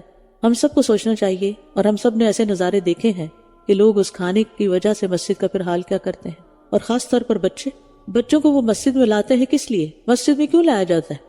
کہ وہاں جا کر کوئی ادب سیکھیں، اللہ کا قرب سیکھیں کہ اللہ کے قریب کیسے ہونا ہے اور مسجد میں کیسے بیہیو کرنا ہے۔ لیکن عام طور پر یہاں لوگوں کے گھر چھوٹے ہوتے ہیں، باہر برف پڑی ہوئی ہے، لہٰذا مسجد کو وہ کیا بنا لیتے ہیں؟ پلے گراؤنڈ بنا کے پھر کھانا ہاتھ میں پکڑیں گے، کچھ اسنیک ہاتھ میں لے لیں گے اور دوڑنا شروع کر دیں گے، اور پوری مسجد نمازیوں کی نماز کے لیے ستیہ ناز کر دیں گے۔ اگر کسی بچے کو روکا جائے تو ماں باپ اتنے سینسیٹیو ہو جاتے ہیں کہ وہ الٹا ناراض ہونے لگتے ہیں کہ ایسا کہا ہی کیوں گیا۔ ٹھیک ہے، دونوں طرف کی بات کروں گی، سمجھانے والوں کو بہت پیار سے، بہت ادب سے، سب مل کے ایسے والنٹیئرز ہونے چاہیے کہ جو آنے والے بچوں کو آنے کے بعد مسجد کا ادب بتائیں۔ کیا یہاں جب بچے اسکول میں جاتے ہیں تو ان کو کچھ رولز اینڈ ریگولیشن بتائے جاتے ہیں؟ کیا وہ رولز اینڈ ریگولیشن لکھ کے کلاس روم میں لگائے جاتے ہیں؟ سب جانتے ہیں نا جو بھی اس سسٹم سے واقف ہیں، کیا ان کو ریمائنڈر دیے جاتے ہیں؟ تو پھر ہم گھروں سے بچوں کو لاتے وقت ان کو ادب کیوں نہیں سکھاتے؟ ہم انہیں کیوں نہیں راستے میں گاڑی میں بتاتے ہم اللہ کے گھر جا رہے ہیں، ہمیں اللہ کے گھر سے اپنے گھر سے زیادہ پیار کرنا ہے، ہمیں اللہ کے گھر کو صاف رکھنا ہے، ہم نے اللہ کے گھر میں چیخنا چلانا نہیں، ہم نے اللہ کے گھر میں لڑائی جھگڑا نہیں کرنا، ہم نے اللہ کے گھر میں کھانا نہیں بکھیرنا، ہم نے اللہ کے گھر میں نماز کے وقت شور نہیں مچانا، ہم نے نماز کے وقت نماز میں شامل ہونا ہے، اور اگر نماز نہیں پڑھنی تو آرام سے بیٹھنا ہے۔ یہ تمام ماں باپ کا فرض بنتا ہے کہ وہ بچوں کو مسجد بھی لے کر جائیں، لیکن اس کے آداب بھی سکھائیں، مسجد کو پلے گراؤنڈ نہیں بنائیں۔ وَأَذِّن فِي النَّاسِ بِالْحَجِّ يَأْتُوكَ رِجَالًا وَعَلَىٰ كُلِّ ضَامِرٍ يَأْتِينَ مِنْ كُلِّ فَجٍّ عَمِيقٍ، اور لوگوں میں حج کا اعلان کر دو، وہ تیرے پاس پیدل چل کر اور ہر لاغر اونٹ پر ہر دور دراز پہاڑی راستے سے آئیں گے۔ حضرت ابراہیم علیہ السلام کو حکم دیا گیا کہ وہ اعلان کریں۔ اب آپ دیکھیے اس زمانے کوئی میڈیا نہیں تھا کہ جس کے ذریعے وہ سب تک پیغام پہنچتا، انہوں نے اپنی سمپل آواز میں پکارا لوگوں کو کہ آؤ لوگوں حج کرو، اور دیکھیں آج تک اس آواز کی بازگشت ہے، لوگ شوق سے ہر سال لاکھوں کی تعداد میں وہاں جمع ہوتے ہیں۔ اب دیکھیے اگر آپ کے لوگوں کو اللہ کی طرف پکارنے میں، اللہ کے گھر کی دعوت دینے میں اخلاص ہے نا، تو ہو سکتا ہے آپ کی زندگی میں وہ آپ کی بات نہ سنیں، آپ کے سامنے آپ کو لبیک نہ کہیں، لیکن کسی وقت وہ بھی آ جائیں گے، اور ہو سکتا ہے کہ پھر وہ نہیں تو ان کی اولادوں میں سے یا آگے کی نسلوں میں سے، یعنی آپ کی یہ کوشش ضائع نہیں جائے گی۔ ان اللہ لا یضیع اجر المحسنین، آپ کی اچھی کہی ہوئی بات کہیں نہ کہیں جا کر اثر کرے گی، چاہے آپ کے پاس کوئی وسائل نہیں، کوئی بڑی ٹیکنالوجی نہیں، لیکن اخلاص کی دولت ہے، اللہ سبحانہ تعالیٰ کی پہچان ہے، اللہ سبحانہ تعالیٰ کے ساتھ تعلق کی نعمت تو ہے نا، دعاؤں کی توفیق تو ہے نا، تو جو بھی کرنا چاہتے ہیں کرتے رہیے، نتائج کے اوپر مت جائیے کہ یہ اس چیز کا اتنا نتیجہ نکلا لہٰذا یہ کام کروں گی، اور یہ نتیجہ نہیں نکل رہا تو کام نہیں کرنا. نہیں، جو اچھا کام کرنا ہے، لوگوں کو اللہ کی طرف بلانا ہے، بس بلانا ہے تاکہ وہ اپنے لیے بہت سے فائدے دیکھ سکیں، اور معلوم دنوں میں ان مویشی جانوروں پر اللہ کا نام ذکر کرے جو اس نے انہیں عطا کیے ہیں، تو اس میں سے کھاؤ اور بھوکے محتاج کو بھی کھلاؤ. یعنی حرم میں جا کر صرف عبادت نہیں بلکہ اور بھی بہت سی چیزیں دیکھیں تاکہ ایمان بڑھے. پھر چاہیے کہ وہ اپنا میل کچیل دور کریں اور اپنی نظریں پوری کریں اور اس قدیم گھر کا خوب طواف کریں. یعنی وہاں کی جو اہم ترین عبادت ہے وہ طواف ہے. نوافل بھی پڑھے لیکن طواف زیادہ. کیوں؟ اس لیے کہ طواف ہم اپنے ملک میں نہیں کر سکتے، وہیں ہو سکتا ہے. تو اس چانس کو خوب اویل کریں، خاص طور پر اگر آپ جوانی کے عمر میں جا رہے ہیں اللہ کے گھر. یہ حکم دیا گیا ہے، اور جو اللہ کی حرمتوں کی تعظیم کرے تو یہ اس کے لیے اس کے رب کے ہاں بہتر ہے. اور تمہارے لیے مویشی جانور حلال کر دیے گئے ہیں سوائے ان کے جو تمہیں پڑھ کر سنائے جاتے ہیں. بس بتوں کی گندگی سے بچو اور جھوٹی بات سے بھی اجتناب کرو. استغفر اللہ. اللہ ہی کے لیے یکسو ہو کر اس کے ساتھ کسی کو شریک نہ کرنے والے، اور جو کوئی اللہ کے ساتھ کسی کو شریک ٹھہراتا ہے تو گویا وہ آسمان سے گر پڑا، پھر پرندے اسے اچک لے جائیں یا ہوا اسے کسی دور دراز جگہ میں گرا دے. شرک کرنے والا آسمان سے گرنے والے پرندے کی طرح ہے کہ جو پھر ہلاکت میں جا پڑتا ہے. یہ اس طرح ہے. اور جو کوئی اللہ کی نشانیوں کی تعظیم کرتا ہے تو یقیناً یہ دلوں کے تقوی میں سے ہے. یعنی شاعر اللہ کی تعظیم بتاتی ہے کہ انسان کا اللہ سے مضبوط تعلق ہے. تمہارے لیے ان چوپایوں میں ایک مقرر وقت تک کچھ فائدے ہیں، پھر ان کے حلال ہونے کی جگہ اس قدیم گھر کی طرف ہے. یعنی جانوروں میں اللہ تعالیٰ نے انسانوں کے لیے بہت سے فائدے رکھ دیے ہیں، اور ہر امت کے لیے ہم نے قربانی کا ایک طریقہ مقرر کیا ہے تاکہ وہ ان مویشی جانوروں پر اللہ کا نام لے جو اس نے انہیں عطا کیے ہیں. بس تمہارا معبود ایک ہی معبود ہے، لہٰذا تم اسی کے فرما بردار بن جاؤ اور عاجزی کرنے والوں کو خوشخبری سنا دیجئے. یہاں بھی پتہ چل رہا ہے کہ جانوروں کو ذبح کرتے وقت اللہ کا نام لیا جائے. مخبتین کون ہیں؟ الذین اذا ذکر اللہ وجلت قلوبہم، وہ لوگ کہ جب اللہ کا ذکر کیا جاتا ہے تو ان کے دل کانپ اٹھتے ہیں، اور جو مصیبت انہیں آ پہنچتی ہے اس پر صبر کرنے والے ہیں اور نماز قائم کرنے والے ہیں، اور جو رزق ہم نے انہیں دیا ہے اس میں سے وہ خرچ کرتے ہیں. یہ 4 صفات ہیں اللہ کے سامنے جھکنے والوں کی، عاجزی کرنے والوں کی. اور قربانی کے بڑے جانور ہم نے انہیں تمہارے لیے اللہ کی نشانیاں بنایا ہے، ان میں تمہارے لیے بہت بھلائی ہے. بس انہیں صف بستہ کھڑا کر کے ان پر اللہ کا نام لو، پھر جب ان کے پہلو زمین پر لگ جائیں تو ان میں سے کچھ کھاؤ اور قناعت کرنے والے اور سوال کرنے والے کو بھی کھلاؤ. اسی طرح ہم نے ان کو تمہارے لیے مسخر کیا ہے تاکہ تم شکر ادا کرو. یعنی اونٹ کو لٹا کے ذبح نہیں کیا جاتا، کھڑا کر کے نہر کیا جاتا ہے، اور پھر اللہ کا نام لے کر نہر کرنا چاہیے. اور جب نہر کر چکو تو پھر گوشت بھی کھاؤ. یہ نہیں کہ ہم نے تو اللہ کے نام پہ کیا جو مرضی اٹھا کے لے جائے. یعنی اس کو پکاؤ بھی، کھاؤ بھی اور کھلاؤ بھی. لَن يَنَالَ اللَّهَ لُحُومُهَا وَلَا دِمَاؤُهَا، اللہ کو نہ تو ان کے گوشت پہنچتے ہیں اور نہ ہی ان کے خون، لیکن اس کو تمہارا تقوی پہنچتا ہے. اسی طرح اس نے انہیں تمہارے لیے مسخر کیا ہے تاکہ تم اس بات پر اللہ کی بڑائی بیان کرو جو اس نے تمہیں ہدایت دی، اور نیکی کرنے والوں کو خوشخبری سنا دیجئے. یعنی دل کے تقوی کے ساتھ قربانی کرنے کا حکم ہے، اور تکبیر کہہ کے اللہ کی بزرگی اور بڑائی بیان کرنا ہے. ان اللہ یدافع عن الذین آمنوا ان اللہ لا يحب كل خوان کفور، بے شک اللہ ان لوگوں کا دفاع کرتا ہے جو ایمان لائے، بے شک اللہ کسی خیانت کار بہت ناشکرے کو پسند نہیں کرتا. اللہ تعالی ہم سے یہ دونوں چیزیں دور کر دے. اذن للذین یقاتلون بانہم ظلموا وان اللہ علی نصرہم لقدیر، جن لوگوں سے جنگ کی جا رہی ہے انہیں اجازت دے دی گئی ہے، یعنی ان سے جنگ کی جا رہی ہے تو انہیں بھی اجازت دے دی گئی ہے کہ وہ بھی بدلہ لے سکیں. پہلے اس سے منع کیا گیا تھا. جن لوگوں سے جنگ کی جا رہی ہے انہیں اجازت دے دی گئی ہے کیونکہ ان پر ظلم کیا گیا ہے، اور بے شک اللہ ان کی مدد کرنے پر خوب ہی قدرت رکھنے والا ہے.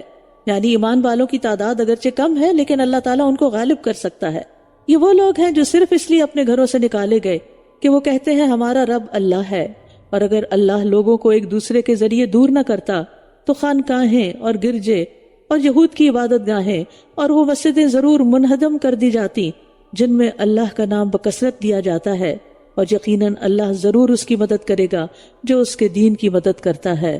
وَلَيَنْصُرَنَّ اللَّهُ مَن يَنْصُرُهُ، کتنا پکا وعدہ ہے. واو قسم کے لیے، لام تاکید کے لیے، نون مشدد تاکید کے لیے. پھر بھی یقین نہیں آتا کہ اگر ہم اللہ کے دین کی مدد کریں گے تو ہماری بھی مدد ہو جائے گی دنیا میں بھی اور آخرت میں بھی. یہ پکا یقین ہو جس کو تو وہ اللہ کے دین کی خدمت کے لیے اپنے آپ کو ہر جگہ پیش کر دیتا ہے۔ بے شک اللہ یقیناً بہت قوت والا، بہت زبردست ہے۔ الذین ان مکناہم فی الارض اقاموا الصلاۃ وآتوا الزکاۃ، یہ ایسے لوگ ہیں کہ اگر ہم انہیں زمین میں اقتدار دیں تو یہ نماز قائم کریں گے اور زکوٰۃ ادا کریں گے اور نیکی کا حکم دیں گے اور برائی سے روکیں گے، اور تمام کاموں کا انجام کار اللہ ہی کے اختیار میں ہے۔ اور اگر یہ لوگ آپ کو جھٹلاتے ہیں تو ان سے پہلے قوم نوح، عاد اور سمود بھی جھٹلا چکے ہیں، یعنی اپنے اپنے پیغمبروں کو انہوں نے جھٹلا دیا تھا۔ وہ قوم ابراہیم و قوم لوط، اور قوم ابراہیم اور قوم لوط نے بھی جھٹلایا تھا۔ وہ اصحاب مدین، اور مدین کے رہنے والوں نے بھی جھٹلایا، اور موسیٰ بھی جھٹلائے گئے۔ تو میں نے کافروں کو مہلت دی، پھر میں نے انہیں پکڑ لیا، تو کیسا تھا میرا عذاب۔ یعنی پھر دیکھو ان سب قوموں کا حال کیا ہوا، یعنی جھٹلانے کا انہیں کوئی فائدہ نہیں ہوا، الٹا نقصان ہی ہوا۔ پھر کتنی ہی بستیاں تھیں جنہیں ہم نے ہلاک کر دیا جبکہ وہ ظالم تھی، تو وہ اپنی چھتوں پر اوندھی گری پڑی ہیں، اور کتنے ہی کنویں بیکار اور پختہ محل ویران پڑے ہیں۔ یعنی عذاب آنے کے بعد پھر ان بستیوں میں آج تک کوئی رہا بسا نہیں۔ اللہ نے ان کو مہلت بھی دی، اگر وہ فائدہ اٹھا کے ایمان لے آتے تو بچ جاتے، لیکن انہوں نے کچھ فائدہ نہیں اٹھایا۔ کیا بھلا یہ زمین میں چلے پھرے نہیں کہ ان کے لیے ایسے دل ہوتے جن کے ساتھ یہ سمجھتے، یا ایسے کان ہوتے جن سے یہ سن سکتے؟ بس بے شک بات یہ ہے کہ آنکھیں ہی اندھی نہیں ہوتی بلکہ وہ دل اندھے ہو جاتے ہیں جو سینوں میں ہیں۔ ایک تو اس آیت میں عبرت اور نصیحت کے لیے سفر کرنے کا حکم دیا جا رہا ہے، افلم یسیروا فی الارض، اور پھر زمین میں کہیں بھی انسان سفر کر کے جائے، ووکیشنز پہ جائے یا کسی خاص عبادت کے لیے جیسے مکہ یا مدینہ وغیرہ جائے، تو انسان کو سفر کے دوران غور و فکر ضرور کرنا چاہیے، اور وہ بھی نتیجہ خیز غور و فکر، کیونکہ اللہ نے یہ دل اسی لیے دیا ہے کہ ہم جب آنکھوں سے کچھ دیکھیں اور کانوں سے سنیں تو پھر اس سے بھی کام لیں، اور اس سے اصل میں لینے کا کام کیا ہے کہ نصیحت حاصل کریں۔ لیکن جس کا دل بصیرت سے خالی ہوتا ہے وہ نصیحت حاصل نہیں کرتا، کیونکہ ایک ہے آنکھوں کی بینائی اور ایک ہے دل کی بینائی۔ تو جس کا دل بینا نہیں وہ بڑی سے بڑی نشانی دیکھ کر بھی کوئی سبق نہیں حاصل کرتا، اور یہ آپ سے عذاب جلدی مانگتے ہیں، اور اللہ ہرگز اپنے وعدے کے خلاف نہ کرے گا۔ اور بے شک آپ کے رب کے نزدیک ایک دن تمہاری گنتی کے 1000 سال کے برابر ہے۔ اور کتنی ہی بستیاں ہیں جنہیں میں نے ڈھیل دی جبکہ وہ ظلم کر رہی تھی، پھر میں نے انہیں پکڑ لیا اور میری ہی طرف لوٹ کر آنا ہے۔ یعنی عذاب دینے سے پہلے اللہ کا قانون مہلت کام کرتا ہے، مہلت دی جاتی ہے تاکہ لوگ باز آ جائیں۔ قُلْ يَا أَيُّهَا النَّاسُ إِنَّمَا أَنَا لَكُمْ نَذِيرٌ مُبِينٌ، کہہ دیجئے اے لوگوں میں تو تمہارے لیے ایک صاف صاف خبردار کرنے والا ہوں۔ یعنی میں عذاب لانے والا نہیں ہوں، بس کلم کلا ڈرانے والا ہوں، خبردار کرنے والا ہوں۔ بس وہ لوگ جو ایمان لائے اور انہوں نے نیک عمل کیے ان کے لیے بخشش اور عزت والا رزق ہے، بخشش اور عزت والا رزق ہے، دنیا میں بھی اور آخرت میں بھی، کیونکہ مومن جو ہے پھر وہ صرف حلال کی طرف جاتا ہے جو صرف اس کا حق ہوتا ہے، اور وہ لوگ جو ہماری آیات کو نیچا دکھانے کی کوشش کرتے ہیں یہی لوگ جہنم کے ساتھی ہیں۔ اور ہم نے آپ سے پہلے بھی جس رسول اور نبی کو بھیجا، جب اس نے کوئی تمنا کی تو شیطان نے اس کی تمنا میں خلل ڈال دیا، بس جو کچھ شیطان ڈالتا ہے اللہ اسے مٹا دیتا ہے، پھر اللہ اپنی آیات کو مضبوط کر دیتا ہے، اور اللہ خوب علم والا، خوب حکمت والا ہے۔ یعنی اللہ تعالی ہمیشہ شیطان کی ڈالی ہوئی رکاوٹوں کو دور کر کے دین کا کام پورا کر دیتا ہے جتنا وہ چاہتا ہے، اور شیطان کا کام بھی یہی ہے کہ وہ اللہ کی آیات کے بارے میں شکوک و شبہات پیدا کرتا ہے، لیکن جو لوگ ہدایت چاہتے ہیں پھر اللہ تعالیٰ ان کو ہدایت دے دیتا ہے۔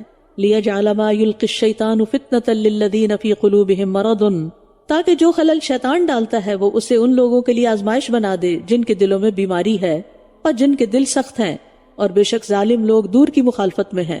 کن کے دل سخت ہیں؟ جو کفر اختیار کرتے ہیں، اور بیماری کن کے دلوں؟ منافقین کے دلوں میں، تو یہ فتنے میں پڑ جاتے ہیں۔ اور تاکہ وہ لوگ جو علم دیے گئے ہیں جان لیں کہ واقعی یہ آپ کے رب کی طرف سے حق ہے، تو وہ اس پر ایمان لے آئیں، پھر ان کے دل بھی اس کے لیے عاجزی کریں، اور بے شک اللہ ان لوگوں کی جو ایمان لائے سیدھے رستے کی طرف ضرور رہنمائی کرنے والا ہے۔ یعنی ایمان والے جو ہیں وہ شیطان کے شکوک و شبہات سے بچ جاتے ہیں، یا پھر آ جائے کوئی شک تو اللہ تعالیٰ ان کو اس سے نکال دیتا ہے، کیونکہ وہ اس کو ریجیکٹ کرتے ہیں، اس کو اپنے اندر ٹھہرنے نہیں دیتے، وسوسے کے آنے کے بعد اس کو لوگوں کے ساتھ ڈسکس نہیں کرتے۔ اور جن لوگوں نے کفر کیا وہ اس کی طرف سے شک میں رہیں گے یہاں تک کہ قیامت کی گھڑی اچانک ان کے پاس آ جائے، یا ان کے پاس بانجھ کر دینے والے منحوس دن کا عذاب آ جائے۔ یعنی بانجھ دن قیامت کا دن ہے، کیونکہ اس کے بعد کوئی اور دن نہیں ہوگا۔ اب تو ہر دن سے ایک اور دن نکل آتا ہے، لیکن قیامت کا دن آخری دن، اسی لیے اس کو آخرت کہا جاتا ہے، کہ اس سے کوئی اور دن پیدا نہیں ہوگا، بس اینڈ آف دا ورڈ. الملک یومئذ للہ یحکم بینہم، ساری بادشاہت اس دن اللہ ہی کے لیے ہوگی، وہ ان کے درمیان فیصلہ کرے گا. تو جو لوگ ایمان لائے اور انہوں نے نیک عمل کیے وہ نعمتوں والی جنت میں ہوں گے. دنیا میں عارضی بادشاہت اللہ جس کو چاہے دے دے، لیکن قیامت کے دن دنیا کا کوئی بادشاہ نہیں ہوگا. اس دن بادشاہت صرف اللہ سبحانہ وتعالی ہی کے لیے ہوگی. والذین کفروا وکذبوا بآیاتنا فاولئک لهم عذاب مہین، اور جن لوگوں نے کفر کیا اور ہماری آیات کو جھٹلایا تو ایسے لوگوں کے لیے رسوا کن عذاب ہے. والذین ہاجروا فی سبیل اللہ ثم قتلوا او ماتوا لیرزقنہم اللہ رزقا حسنا، اور جن لوگوں نے اللہ کے راستے میں ہجرت کی پھر وہ قتل کر دیے گئے یا مر گئے، اللہ انہیں ضرور اچھا رزق عطا کرے گا، اور بے شک اللہ ہی سب سے بہترین رزق دینے والا ہے. پہلے عام مومنوں کا ذکر کیا گیا تھا، اب خاص مومنوں کا ذکر ہے جنہوں نے اللہ کی خاطر اپنے وطن، اپنے گھر بار، اپنے عزیز و رشتہ دار، اپنے کاروبار سب کچھ چھوڑ دیا اور اپنے ایمان کو بچانے کے لیے وہ اپنے علاقوں سے نکل گئے.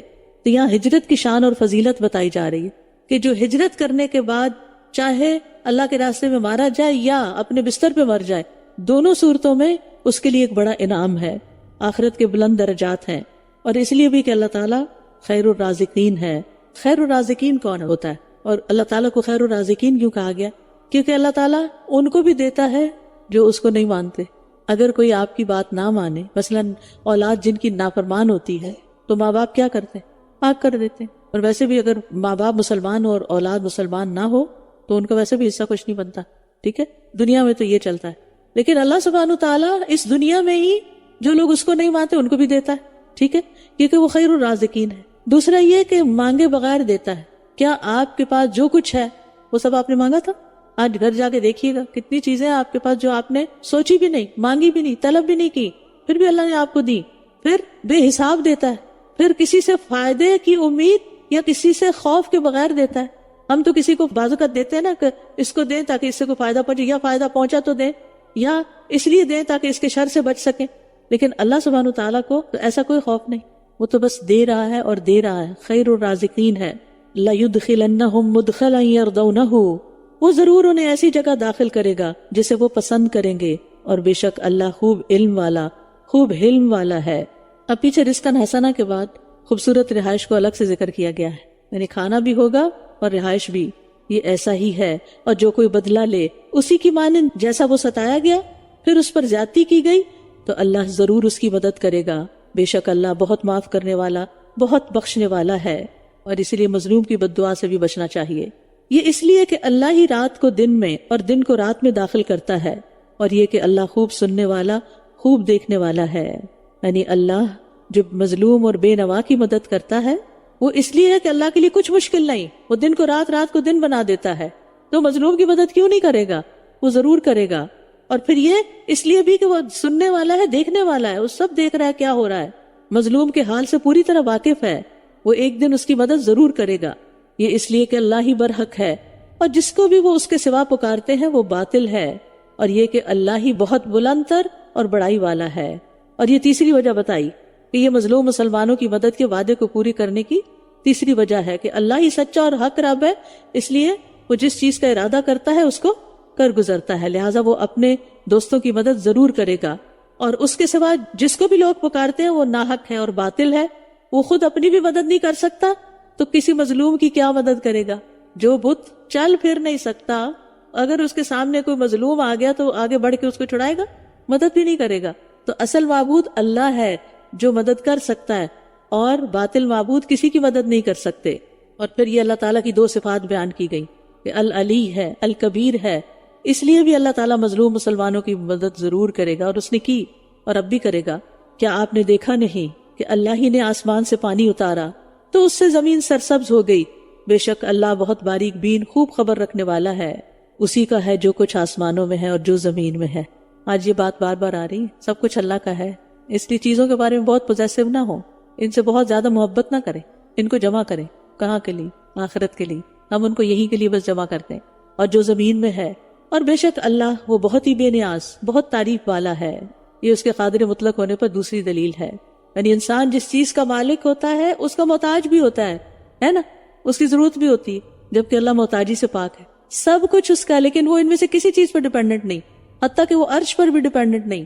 اور مخلوق میں جس چیز کی بھی تعریف ہوتی ہے، جو بھی اس کی خوبی ہے، وہ بھی اللہ ہی کی دی ہوئی ہوتی ہے. اگر ہماری کوئی تعریف کرتا ہے کسی بھی بات پہ تو سوچیے وہ ہم نے کہاں سے لی، ہمیں کہاں سے ملی؟ اللہ نے دی. تو اصل تعریف تو اللہ ہی کی ہے. کیا آپ نے دیکھا نہیں کہ اللہ نے زمین میں جو کچھ ہے سب تمہارے لیے مسخر کر دیا ہے، اور ان کشتیوں کو بھی جو سمندر میں اس کے حکم سے چلتی ہیں، اور وہ آسمان کو تھامے ہوئے ہے کہ وہ زمین پر نہ گر پڑے مگر اسی کے اذن سے. بے شک اللہ لوگوں پر بہت شفقت کرنے والا، نہایت رحم کرنے والا ہے. یہ اللہ کی قدرت پر تیسری دلیل ہے کہ زمین کی چیزوں کو اللہ نے انسان کے لیے مسخر کیا. اور چوتھی دلیل، سمندر اور اس سے متعلق چیزیں بھی مسخر ہیں اس کے حکم سے. اور پھر پانچویں دلیل، سمندر میں جہازوں کے چلنے سے بھی زیادہ حیران کن کہ آسمان نیچے نہ گر پڑے، اس کو تھامے ہوئے ہے. اتنے قدرتوں کا مالک اللہ لوگوں کے ساتھ لرؤوف الرحیم ہے، انتہائی شفقت کرنے والا، بڑا ہی مہربان. وہی ہے جس نے تمہیں زندہ کیا، پھر وہی تمہیں موت دے گا، پھر وہی تمہیں زندہ کرے گا. یقیناً انسان بڑا ہی ناشکرا ہے، یعنی ان نعمتوں کی قدر نہیں کرتا جو اللہ نے دی ہیں، اوپر جن کا ذکر ہوا ہے. حالانکہ نعمتیں اتنی ہیں کہ تم گننا چاہو تو گن نہیں سکتے. ہر امت کے لیے ہم نے عبادت کا ایک طریقہ مقرر کر دیا ہے جس پر وہ چل رہے ہیں، بس وہ اس معاملے میں آپ سے ہرگز جھگڑا نہ کریں، اور آپ اپنے رب کی طرف دعوت دیجئے، بے شک آپ سیدھے راستے پر ہیں. نبی صلی اللہ علیہ وسلم کو جھگڑے سے بچنے کا حکم دیا جا رہا ہے. اور یاد رکھیے آپ بھی اپنی زندگی میں ایک اصول بنا لیں، کسی کے ساتھ جھگڑا نہ کریں، بحث مباحثہ نہ کریں. اگر کوئی اتلا ہوا ہے بحث مباحثے پر تو خاموش ہو جائیں، اور اگر وہ کوئی بات سمجھنا چاہتا ہے تو نپے تلے الفاظ میں اس کو بات سمجھا دیں. اور اگر وہ آپ سے جھگڑا کرے تو آپ کہہ دیجئے جو کچھ تم کرتے ہو اللہ اسے خوب جانتا ہے. اللہ قیامت کے دن تمہارے درمیان اس کے بارے میں فیصلہ کر دے گا جس میں تم اختلاف کیا کرتے تھے. کیا آپ نہیں جانتے کہ بے شک اللہ جانتا ہے جو کچھ آسمان اور زمین میں ہے؟ در حقیقت یہ ایک کتاب میں درج ہے. بے شک یہ اللہ پر بہت آسان ہے. یعنی قیامت کو قائم کرنا، لوگوں کے سارے اعمال کا ریکارڈ رکھنا اللہ کے لیے کچھ مشکل نہیں. اور یہ اللہ کے سوا اس کی عبادت کرتے ہیں جس کی اس نے کوئی دلیل نہیں اتاری، اور نہ انہیں خود اس کا کوئی علم ہے، اور ان ظالموں کے لیے کوئی بھی مددگار نہ ہوگا. اور جب ان پر ہماری واضح آیات پڑھی جاتی ہیں تو آپ کفر کرنے والوں کے چہروں پر ناگواری کو پہچان سکتے ہیں. قریب ہے کہ وہ حملہ کر دیں ان لوگوں پر جو ہماری آیات ان پر پڑھتے ہیں. کہہ دیجئے کیا میں تمہیں اس سے بھی بری چیز بتاؤں؟ وہ آگ ہے جس کا وعدہ اللہ نے کفر کرنے والوں سے کر رکھا ہے، اور وہ بہت برا ٹھکانہ ہے. یا ایھا الناس ضرب مثل فاستمعوا لہ، اے لوگوں ایک مثال بیان کی جا رہی ہے پس تم اسے غور سے سنو.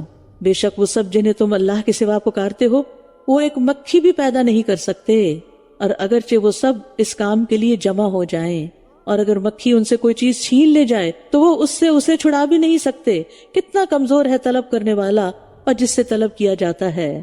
یا ایھا الناس سے مراد یہاں مشرکین ہے، شرک کرنے والوں کو چیلنج کیا جا رہا ہے کہ اس مثال کو توجہ سے سنو کہ اللہ کے سوا ساری دنیا بھی اکٹھی ہو جائے تو ایک مکھی نہیں بنا سکتی، اور مکھی اگر تمہارے سے اگر چھوٹی سی کوئی چیز لے جائے تو تم واپس بھی نہیں لا سکتے. انہوں نے اللہ کی قدر نہیں کی جیسا کہ اس کی قدر کرنے کا حق ہے کہ اللہ نے مکھی نہیں کیا کچھ بنا رکھا ہے. یہ صرف وہی ہے خالق، وہی ہے بنانے والا. بے شک اللہ یقیناً بہت قوت والا، بہت زبردست ہے. تو بات یہ ہے کہ لوگ اگر اللہ کی عظمت و کمال کو جان لیں، عظمت و جلال کو جان لیں، کبھی شرک نہ کریں، کبھی کسی اور کی طرف سر اٹھا کے نہ دیکھیں. اللہ یستفی من الملائکۃ رسلا ومن الناس ان اللہ سمیع بصیر. اللہ فرشتوں میں سے اور انسانوں میں سے پیغام پہنچانے والوں کو چن لیتا ہے. بے شک اللہ خوب سننے والا، خوب دیکھنے والا ہے. تو بات یہ ہے کہ اللہ ہی کا فیصلہ ہوتا ہے کہ وہ کس سے کیا کام لینا چاہتا ہے. اللہ سبحانہ وتعالیٰ نے محمد صلی اللہ علیہ وسلم کے دل کو سب انسانوں کے دل سے بہترین پایا تو ان کو اپنے آخری نبوت کے لیے چن لیا، اور صحابہ کے دلوں کو باقی انسانوں کے مقابلے میں اچھا پایا تو ان کو اپنے نبی کی صحبت کے لیے چن لیا. اللہ جب کسی کو چنتا ہے تو اس کا دل دیکھتا ہے. لہٰذا ہمیں بھی سب سے زیادہ فکر اس کی ہونی چاہیے کہ یہاں کیا پکڑا ہے، یہاں کیا ہو رہا ہے، یہاں کیا خیالات ہیں، اللہ سے کتنی محبت ہے، ایمان کتنا ہے، یقین کتنا ہے، توکل کتنا ہے، اخلاص کتنا ہے، اللہ کی خشیت کتنی ہے، تقوی کتنا ہے، احسان کے درجہ کیسا ہے. یہ سب کچھ یہاں پر ہو رہا ہوتا ہے. تو اللہ اپنے بندوں کو بہترین دلوں کو چن لیتا ہے. تو انشاءاللہ جتنا جتنا دل اچھا ہوگا، خالص اللہ کے لیے ہوگا، اتنا ہی زیادہ اللہ کے لیے اچھے اچھے کاموں کی توفیق بھی ملتی جائے گی. وہ جانتا ہے جو ان کے آگے ہے اور جو ان کے پیچھے ہے، اور اللہ ہی کی طرف تمام امور لوٹائے جاتے ہیں. یعنی کوئی مقرب بندے، فرشتے، انبیاء بھی اس کائنات کو نہیں چلا سکتے، اللہ ان پر بھی نگران ہے، اور سب معاملات اللہ کی طرف جا رہے ہیں پلٹ کر۔ اللہ کو پتا ان کے آگے پیچھے کیا ہے، وہ خود بھی نہیں جانتے۔ ہمیں یاد رہتا ہے ہماری ماضی میں کیا ہوا تھا، اور ہمیں پتا ہے فیوچر میں کیا ہونے والا، کچھ نہیں۔ اے لوگو جو ایمان لائے ہو، رکوع کرو اور سجدہ کرو اور اپنے رب کی عبادت کرو اور بھلائی کے کام کرو۔ کیوں؟ تاکہ تم فلاح پا جاؤ۔ کامیاب ہونے کے لیے رکوع، سجدہ، عبادت اور نیکیاں یہ ضروری ہے۔ ایمان لانے کے بعد سب سے اہم ترین کام یہ ہے، اسی سے کافر اور مسلم کی پہچان ہے۔ اور وفعل الخیر، عبادت کے ساتھ ہر خیر کا کام، ہر عمل جس کی نیت کر لی جائے کہ یہ اللہ کے لیے ہے، وہ عبادت بن جاتا ہے۔ اٹھنا، بیٹھنا، چلنا پھرنا، لینا دینا، کسی کی مدد کرنا، اگر سب کچھ اللہ کی مرضی کے مطابق ہے، اللہ کی خاطر ہے، سبھی عبادت ہے۔ وَجَاهِدُوا فِي اللَّهِ حَقَّ جِهَادِهِ هُوَ اجْتَبَاكُمْ، اور اللہ کی راہ میں جہاد کرو، سخت محنت کرو، جیسا کہ جہاد کرنے کا حق ہے، اس نے تمہیں چن لیا ہے، اور دین کے معاملے میں تم پر کوئی تنگی نہیں رکھی۔ یہ تمہارے باپ ابراہیم کا دین ہے، اس نے یعنی اللہ نے تمہارا نام مسلمان رکھا ہے، اس قرآن سے پہلے بھی اور اس میں بھی، تاکہ رسول تم پر گواہ ہو اور تم لوگوں پر گواہ بنو۔ رسول تمہارے بارے میں گواہی دے اور تم لوگوں کے اوپر گواہ بنو۔ بس نماز قائم کرو اور زکوٰۃ ادا کرو اور اللہ کو مضبوطی سے تھام لو، وہی تمہارا مولا ہے۔ بس کتنا اچھا دوست اور کتنا اچھا مددگار ہے۔